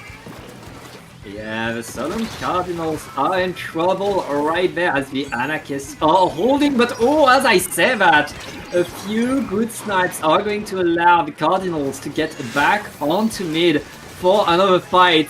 And Ezio, we're entering the final 30 seconds of these games. Any splat right now is going to be so important, and that's 3 down onto the Anarchists. The Cardinals are taking full control over the map. Yeah, this is the time you need to take control of the map here. Cardinals very good positioning here. They have mid control here. They have Anarchists in danger. 10 seconds left on the clock. Strikes being popped. Anarchists trying to make a last-ditch effort here. Does have 2 go down, unfortunately. Splashdown being popped. 3 go down, and it looks like game 1 is going to the Cardinals. Yeah, I mean, the Anarchists had good control for most of that game, but the Cardinals were able to really prepare their push for the last minute, for the last control, and in the end, I mean, you look at that map, it's pretty blue in the middle. Oh yeah, definitely. And especially on Mahi, you want to have that mid, especially those top mid spots as you saw there from Luma on that charger. Having that area is very crucial, especially before the water level goes down. And as we see with those strikes there, it's very important to clear them as well. Yeah, if you have that charger and you're in that spot, that gives you a vantage point on the whole map. You have huge control, and both of these teams were playing for that charger spot, but in the end, Yoshel, disguised as Luma, was able to stand on top, get the snipes, and get the control for the Cardinals. But that is only game 1 of Turf Wars, and if you're joining us, that best of 3 in Turf Wars will be only the first point of a best of 5. There are still a lot more games to come. Yeah, and as you can see from this map list, it is a counter pick format. So they can pick either Hagglefish, Brine Water, Umami, Robo Ramen, or Marlin Airport. A very good variety of selections for Turf War here, Pat. Yeah, there's lots of different maps where Turf Wars can work, and I'm looking forward to see what the anarchists are going to choose. Going into Turf Wars, I'd say, whatever the map, there's going to be a lot of diversity, a lot of speed that these teams can have, knowing, again, if you get one good push, you can take a lot of control over the map, and you can get a push anywhere you want, because there is no specific spot you want to be on the map. As long as you're somewhere, you're useful to your team. Yeah, and as we're talking about maps here, we have our first counter pick in here from the Anarchists, and we are going into Umami Ruins, Pat. What do you think about this pick? I think this is a map with the chokehold between your snipe, between your area and the mid. Which means if you're able to get ahead of mid, if you're able to get to that chokehold past the middle of the map, you can take control and you can really keep your opponent from pushing. We see that pretty often in a lot of rank modes, notably zones. I think this is a good spot if you feel comfortable in rank mode, because this is a map that plays a lot like Splat Zones. Oh yeah, definitely for sure. And like Splat Zones, and you mentioned, the lockout areas are very good as well. And once you get into that mid area, having a lockout is very crucial, and especially on Turf War, in that last 30 seconds, if you get a lockout there, that is very beneficial for your team. Yeah. Here we go. Not much change, I believe, between these two teams. It's when we reach the rank modes that we'll see the weapons switch up. Right now, both teams wanting to make what they have work. Still, we see the Zap are the support of choice for both of these teams. Yeah, we did see Rhythm switch off of that Wiper into that Slosher, so we'll see how that pans out, especially with those strikes as well. Strikes being able to paint a little bit more. We do see Anarchy popping that Zuka, trying to get a pick here. Fortunately, does not quite get any value off of it. Hammer at the ready as well here. You do see a lot of paint going on to the ground as the mode suggests. It is Turf War. And we do see strikes being popped, as we mentioned here, from the side of Anarchists, and it looks like Anarchists are starting to make their way into mid-pack. Yeah, both teams still fighting, though. Here comes the Julies getting two splats right there and trying to get behind everybody. That's now they're going to be in a weird spot, but the rest of the Cardinals are going to profit a lot from that diversion that the Julies provided. It looks like Anarchists are actually taking advantage of having the mid they already took and trying to keep that mid area, pushing up onto this right side. Amazing pick there from Rhythm. Unfortunately, does go down to that charger here. Zuka being popped onto that hammer, does not quite get it. Never mind, they do get it. Trying to get a pick onto Yoshel as well. Does not quite get it, but it looks like the Cardinals and the Anarchists are trying to put a fight for top mid, and it looks like the Cardinals are currently winning that. Yeah, Cardinals still in control again. Going into the last minute, the Cardinals have been having that game of waiting for the last minute to really push forward, to really take control, but Mesmerizer going with the snipes. That's going to be Anarchist really attacking back into mid, and with an extra strikes, that fight for mid is not over, Ezio. Yeah, last 40 seconds. This is where stuff starts to become crucial. And it looks like Anarchist, as you mentioned here, they play for that last second push. They're trying to hold on to mid. Last 30 seconds, Pat. This is where it counts. The one goes down on the side of the Cardinals here. Trying to push up on the right side, make something happen. Unfortunately, goes down, causing a stagger here. Snipes trying to get a pick onto Yoshel to prevent them to pop those strikes to push into mid here, but one does go down on the side of Anarchist, make that 2.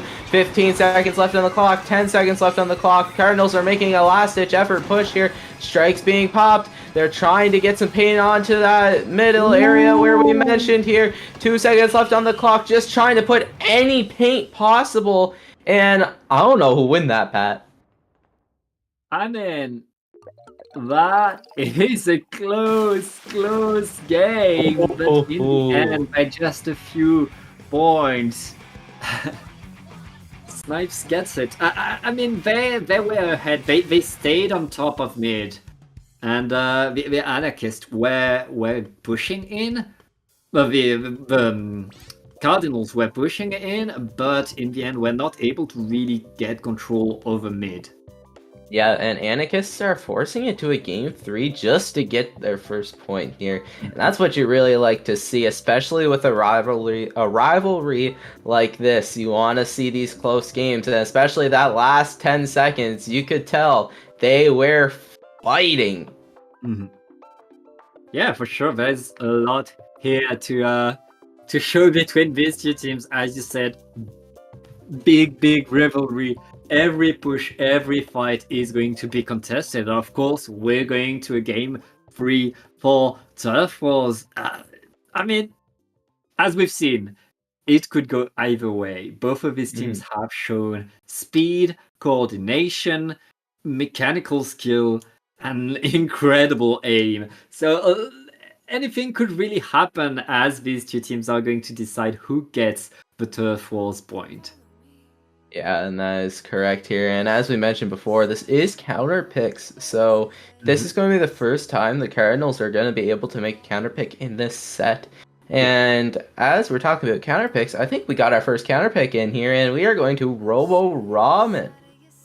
Yeah, pretty quick counter pick by the Cardinals. They know what they want. That's a good sign for them. And honestly, if they're able to set that, it's again a map where you have one big vantage point, where if you get ahead of the middle of the map in front of where would the zone be, you can keep your opponent from going out. So we'll see a very similar dynamic that we had in the previous game, which was very even. So it's going to be another interesting one, Ezio. And like you said, it was a very quick counter pick, so it's most likely something that the Cardinals are very confident in, Pat. And that's what you really want, especially in a game 3 where it's all on the line. It's 1-1 right now, and you want to win this to get a very good first point, because every other game is only worth 1 point by itself, Pat. So it's going to be very crucial here. These are our warm-up games. Yep, that's how it goes. Teams are getting ready. I see almost all players. Okay, all players have pressed A now. Let's get right into the game. Sounds like a plan. Game 3 going to Robo Ramen, and we're going to Turf War once again here. Looks like the very similar comps that we have been seeing, except we're seeing a bow instead of a charger. And I think that can work out in their favor as long as Snipes isn't sniping them. Yeah, I mean, that bow, it creates a lot of paint onto the ground. Between the sprinkler and the super chumps, you have so much paint thanks to that bow, which could create really the difference. With the Julies going in, huge splashdown right there. The Cardinals able to push Anarchists back into their spawn, but Anarchists are already plotting their revenge moving forward thanks to the ink strikes.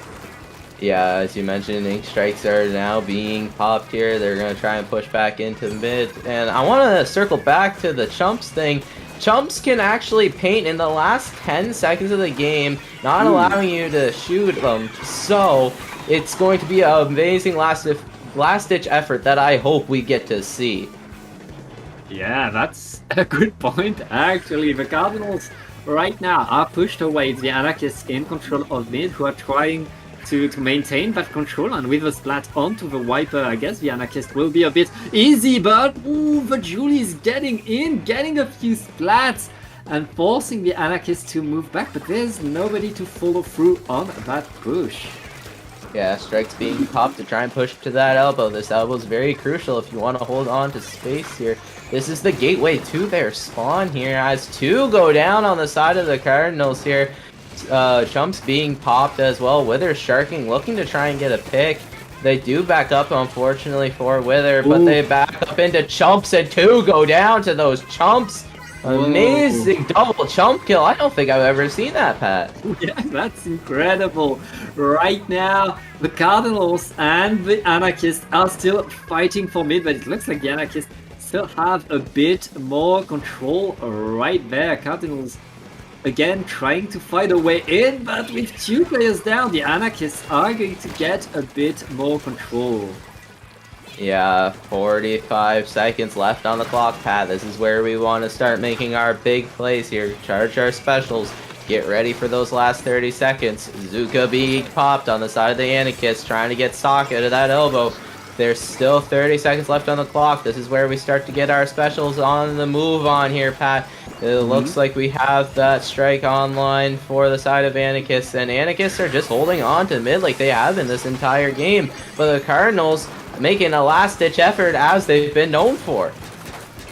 Yeah, it is not over. The hammer is going around, not finding a splat, but not getting punished as well. It's going to be a trade.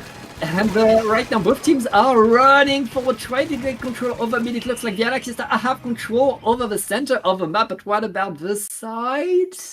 Ooh, it could be anyone's game, but I do believe, yep, closer than I thought. But it is going to the Anarchists, and that means Anarchists are taking game 3, but they're taking the game 1 over the entire set. First point is going to the Anarchists. Yeah, that is 1-0 for the Anarchists. Again, this was decided by 50 points, which is so close. In Turf was an extra bomb. I mean, had they been able to deploy the super chumps before the end, that would have switched the things and the Anarchists would have won. But the Cardinals able to deny that, able to keep the control and get the 1-0 for our Anarchists. Now, again, as you said, that's only the first point. There are still 4 more games that could decide it all. So let's see where we go now. Yeah, as you mentioned, we still have 4 more games potentially, and we are going to ranked modes. So this is the specialty of competitive. This is what competitive is. It is going to be ranked modes. And the Cardinals, I believe, are the ones that get to pick which map that we are going to be starting ranked modes on, and it's going to be Tower Control. And it's Tower Control Mako Mart. Yeah, I mean, Mako's very much a classic of Tower Control. You have so many ledge options, so many ways to fight, so many ways to push and move around this map that it's very much a beloved map for most game, and especially for Tower Control, where I mean, you kind of want to have a blaster on your team for this map mode. Yeah. We'll see if these teams are able to bring that. Yeah, as you mentioned, a blaster. Blaster's good on Tower Control in general. But also, Blaster's very good on Mako Mart as well, because you'll be able to shoot the people that want to get onto the stacks, which are the left and right side. And those areas are very crucial to hold on to, because they have a lot of high vantage points over mid, and mid is the central for all things, Pat. And that's especially where you want to hold on to. Yeah, that's how it goes. That's what we'll see. And at this point, these two teams, they met last week. They just had a warm-up turf wars. They know each other. They know what to expect. And this is where we start to see how teams can adapt. And this is where the power of a player like Snipes, who can play absolutely anything and be top level with it, can make the difference. Yeah, and speaking of people on Anarchist and top level, Nebula from Spark is now subbing in for the Anarchists. Ooh. I don't know who they're replacing, but they are subbing in. So we do have Oh. Snipes and Nebula, both very good people and very high skill, going into this game and starting off our ranked modes pretty strong, Pat. Yeah, I mean, we were told Nebula was on the roster, but likely wouldn't play. I guess we get a Nebula surprise. That's going to be interesting. And yeah, Nebula, given the the UK champ title, that's going to be a pretty interesting switch. Pretty interesting player to come in, and good play right there. Nebula is going to play the Zap. We don't see much of a change in terms of home for the Anarchists, but the Cardinals are bringing in a Blaster. Yeah, and as we mentioned, and as we can see, Blaster's coming out.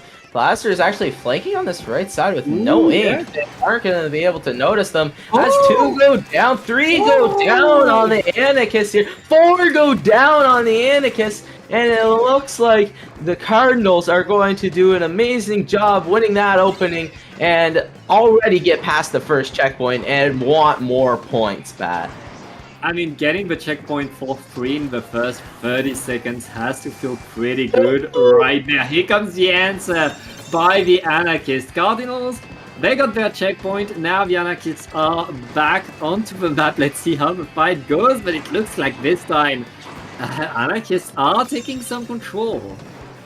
Yeah, Anarchists popping that cooler. Unfortunately, does get run over by Tower, but people get it anyway. 2 go down on both sides, actually. Amazing double there from Yoshel on the side of Cardinals. Trying to get a third onto Nebula, does not quite get it. Nebula is still on that left side, forced it back up, but as I say that, Wither's on that right side as well. We do see flanks from both sides here. Wither trying to get that charger out of here. Popping splash down, giving them some area to play with here.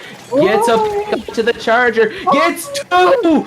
Amazing double there from Wither. And as I mentioned that, oh, they unfortunately go down. But as I mentioned that, Rhythm is holding on to mid, so they aren't getting much value off of that double that Wither just got. Yeah, Wither getting the plays, but you need more than a few splats to move forward. You need the rest of your team right now. Both teams fighting for the checkpoint. Anarchist able to keep the tower here. Not able to get the checkpoint yet, but it looks like, oh, they're on it. So close, and they're going to take, the snipe. The snipe able to stop things, and the tower is going to move back right now. The Cardinals saving that checkpoint for later is pretty important. Yeah, and that's a very crucial pick as well onto Wither on that Blaster. That's starting a stagger here for the Cardinals here. They do have the strikes and cooler online though, and the strikes are being popped, allowing them to not get checkpoint once again. It looks like Yoshel is doing an amazing job preventing them from getting checkpoint, and 2 go down on the Anarchist here. Anarchist trying to make another effort to get past the first checkpoint, Pat.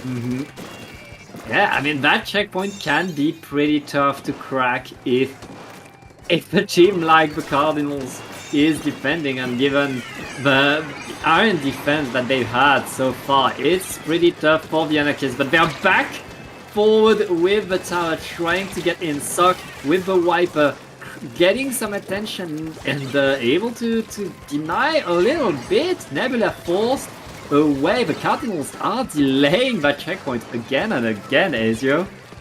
Yeah, Cardinals are putting up iron defense, as you said. But unfortunately, as I say that, to go down on the Cardinals here, Wither's still on that right side, going to be able to hold on to that right stack, is unfortunately backing up, though. And it looks like they have Hammer ready from Sokka. Unfortunately, does get taken out here. That is 2 down on the side of the Cardinals here. Another pick there from Snipes. It looks like they're eventually going to try and get past this checkpoint. Never mind, strikes being popped as well from the Cardinals, really preventing them from getting that checkpoint here. And another pick from Yoshell. Yoshell is doing an amazing job just preventing them from getting that checkpoint. But it does look like Nebula is eventually going to get that checkpoint, but not without the cost of their life. What a fight right there. The lead is still for the Cardinals, but not for long it seems. Anarchist on the tower, pushing in, and the lead is... Oh, No, it's not! No. come on. What? What? Yoshell! That's Yoshell and collapse. Lexical saving the game there! Double splat with 1 charger shot! That saved them the game there. Yoshell showing why they're the captain, showing why they are top level here. Sock is trying to get some work done with that hammer. Unfortunately goes down, starts to stagger, but as we mentioned, Yoshell has the GG strikes online, but it doesn't matter if Wither's killing them anyways. Strikes are popped. They have to rush the tower to actually be able to get some use out of them. They aren't able to get to the tower. Sock's on the tower trying to get a fight to win. Unfortunately does not quite get it. He's just not left alive. Does go down. Strikes are being popped from the Anarchist, and it looks like the lead is going to be flipped to the Anarchist, Pat.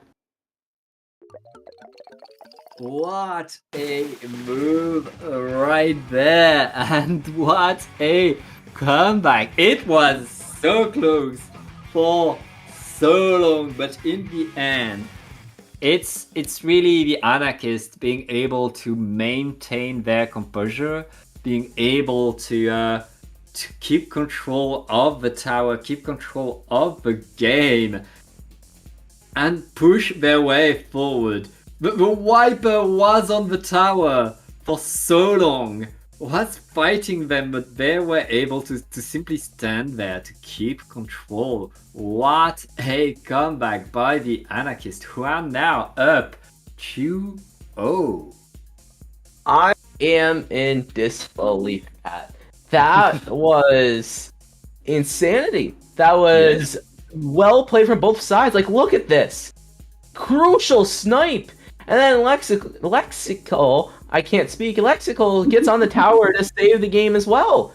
It was just so back and forth as well, and that's what you expect from the rivalry of all time in NSE. And that is what we are seeing, Pat. Yeah, great moves. The Cardinals are going to counterpick zones on Kraglev Capital, a very different map. Another... That's a charger map. That's a map that I'd expect you to counterpick if you have Yoshell on your team. Oh yeah, for sure. And Chargers are, like you said, really good on this map. But another thing that's really good about this is Pencil. Pencil's really good on this map, being able to paint. If you don't know what Pencil is, that is the Snipe Rider, the one with the cooler and is blue. It looks like a pencil. It is silent but deadly. You don't think it would be really good, but it is the best weapon right now. Okay, and correction, Crableg actually wasn't picked, so we know we're going to go for zones because the mode is chosen by the tournament, but we're still not sure what map we're about to go on. Yeah, and as we mentioned before, we have a map list, so we can take a look at the potential options. So we can pick Undertow, we can pick Museum, Mahi, Mako. I don't think that can be picked as it was already one on. I could be wrong. Barnacle, and Ship-Shaped Cargo. Crableg wasn't even in the map options, Pat. Yeah, I guess that's why it's cancelled.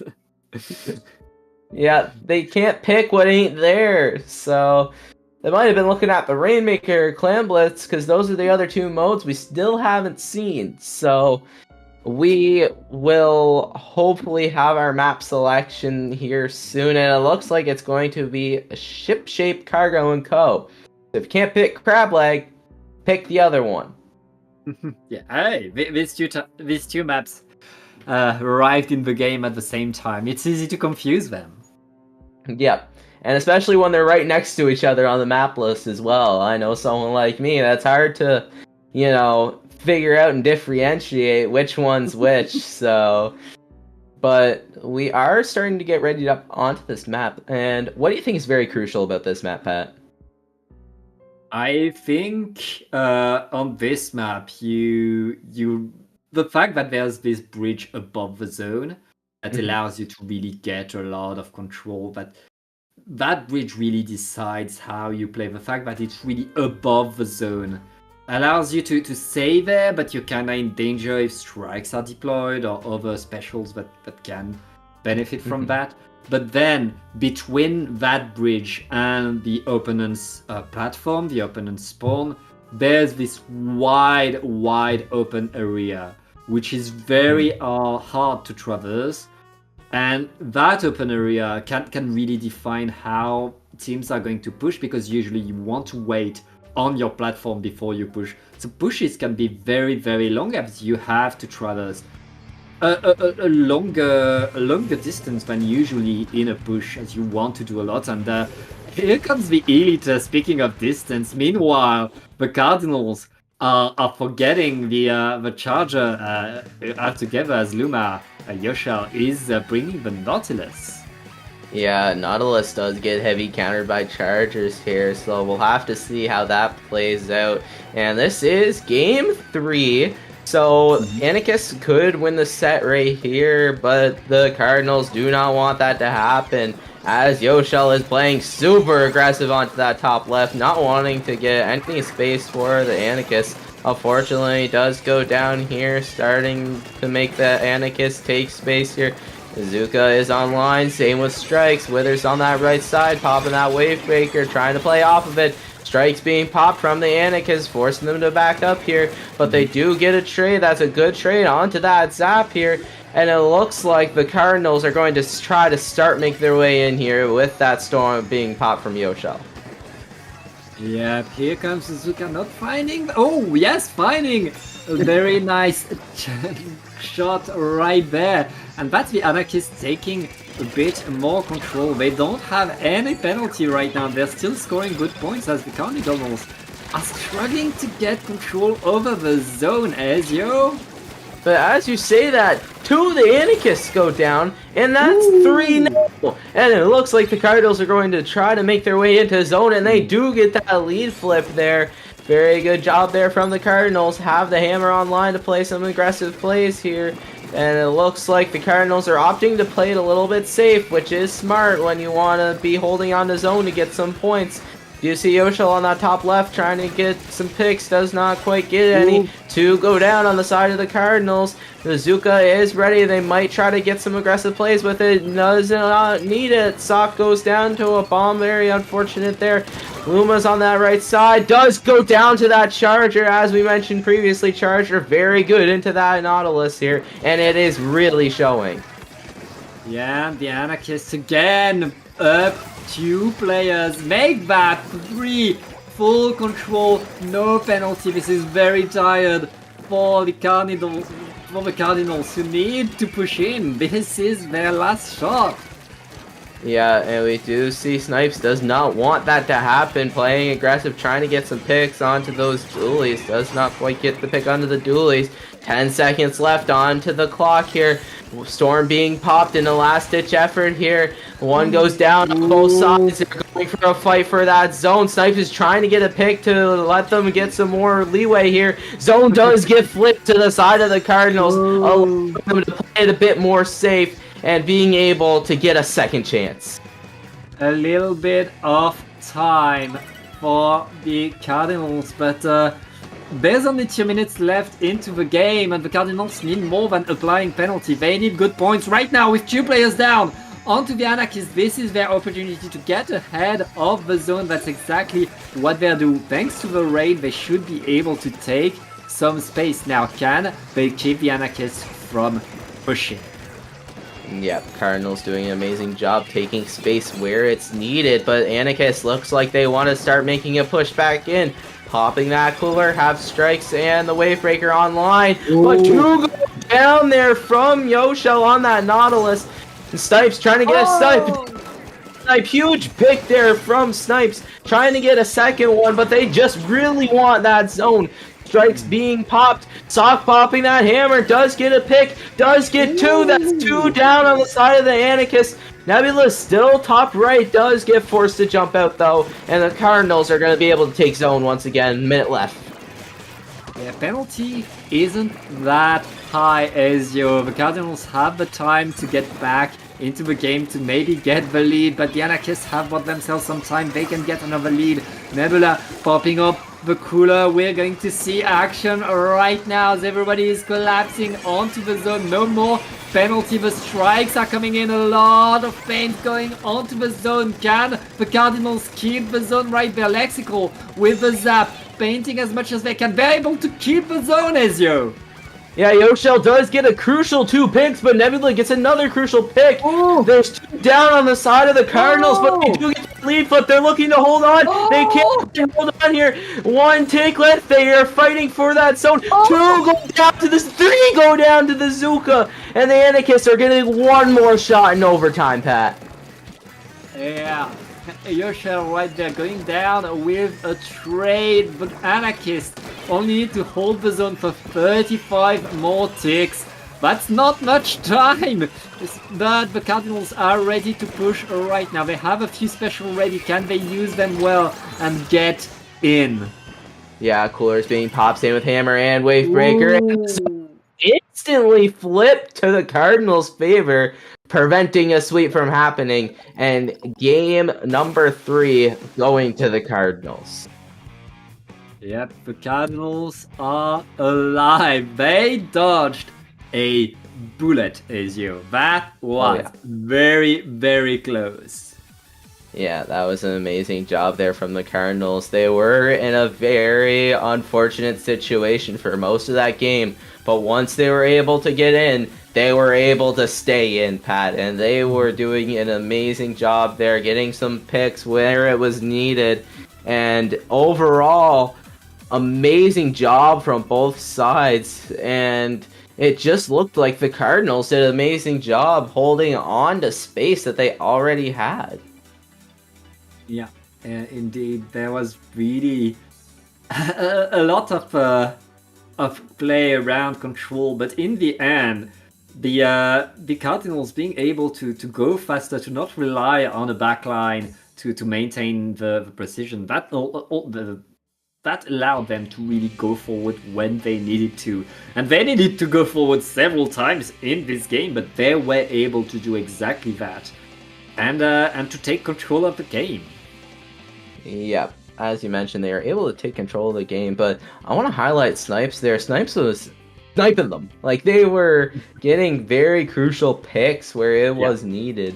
And honestly, that kept them in the game a lot of the times. They would go 2 down, but Snipes would get an amazing pick, allowing them to keep on to that area. And I want to highlight the other top-level competition across the river there with Yoshel. Yoshel was doing an amazing job as well, being able to get picks when they were starting to go in. Everyone was focused on paint. Yoshel was focused on kills. And that was amazing plays and won them that game, Pat. Yep.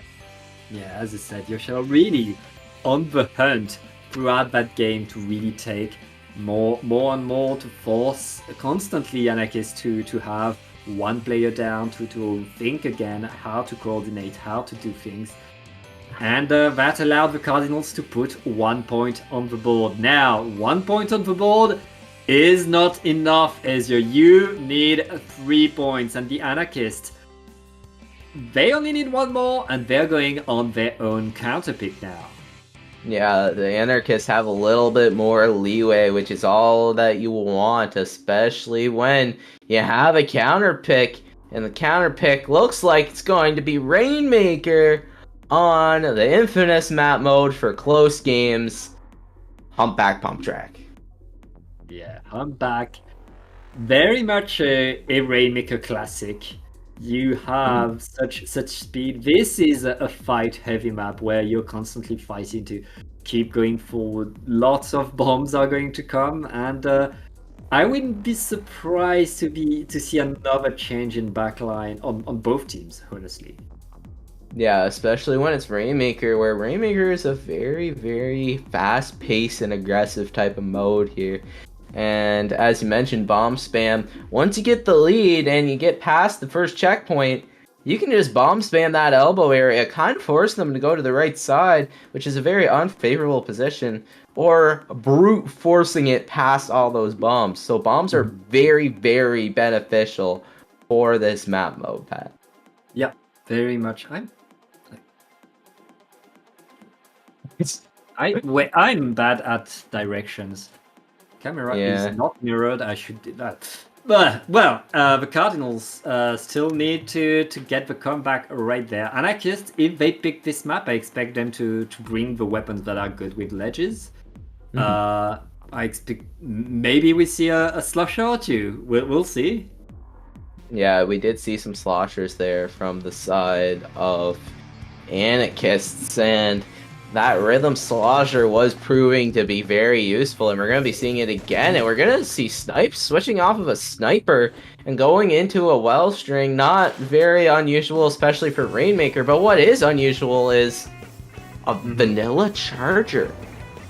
Hey, the vacuum on this map can allow you to go across the whole street. Once you're past the elbow, once you're past the checkpoint, that vacuum is really, really useful.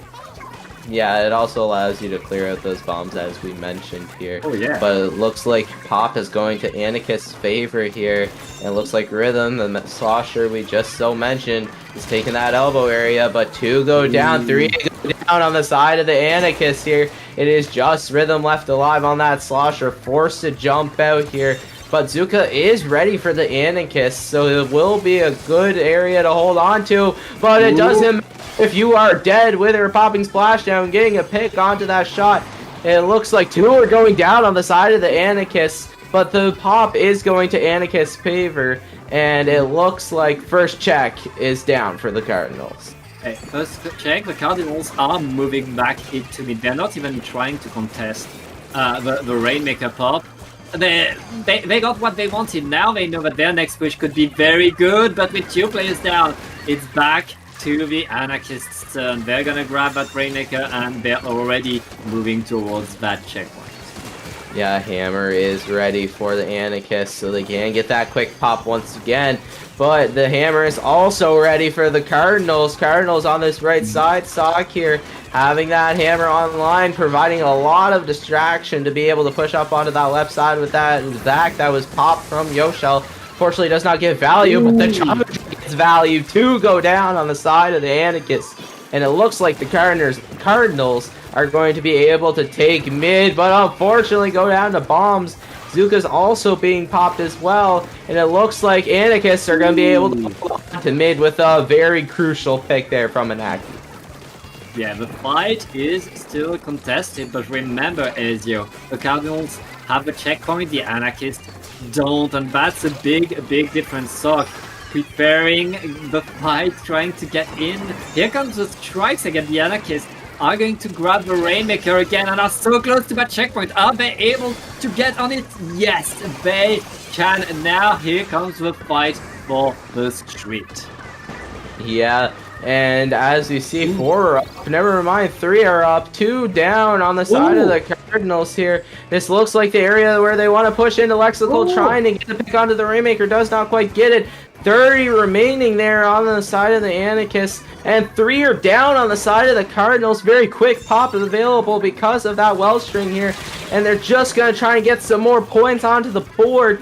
2 go down on the Anarchists, but that's a quad from the Rainmaker pop for the Anarchists, and Anarchists are able to take the game and the set with an amazing quick pop there from the well string, and I believe that is Snipes.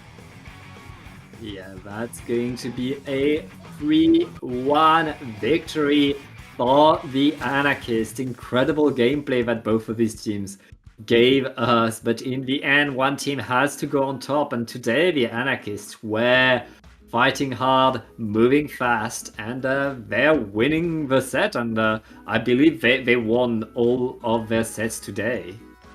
Yeah, amazing job there from the Anarchists, especially winning all their sets so far today. That's very, very good. And it wasn't much of a shock. But you know what was a shock? Mhm. That pop. Yeah. I was not expecting that. Like, we can look once again here. There's 3 up, and then it instantly gets popped. The Wellspring.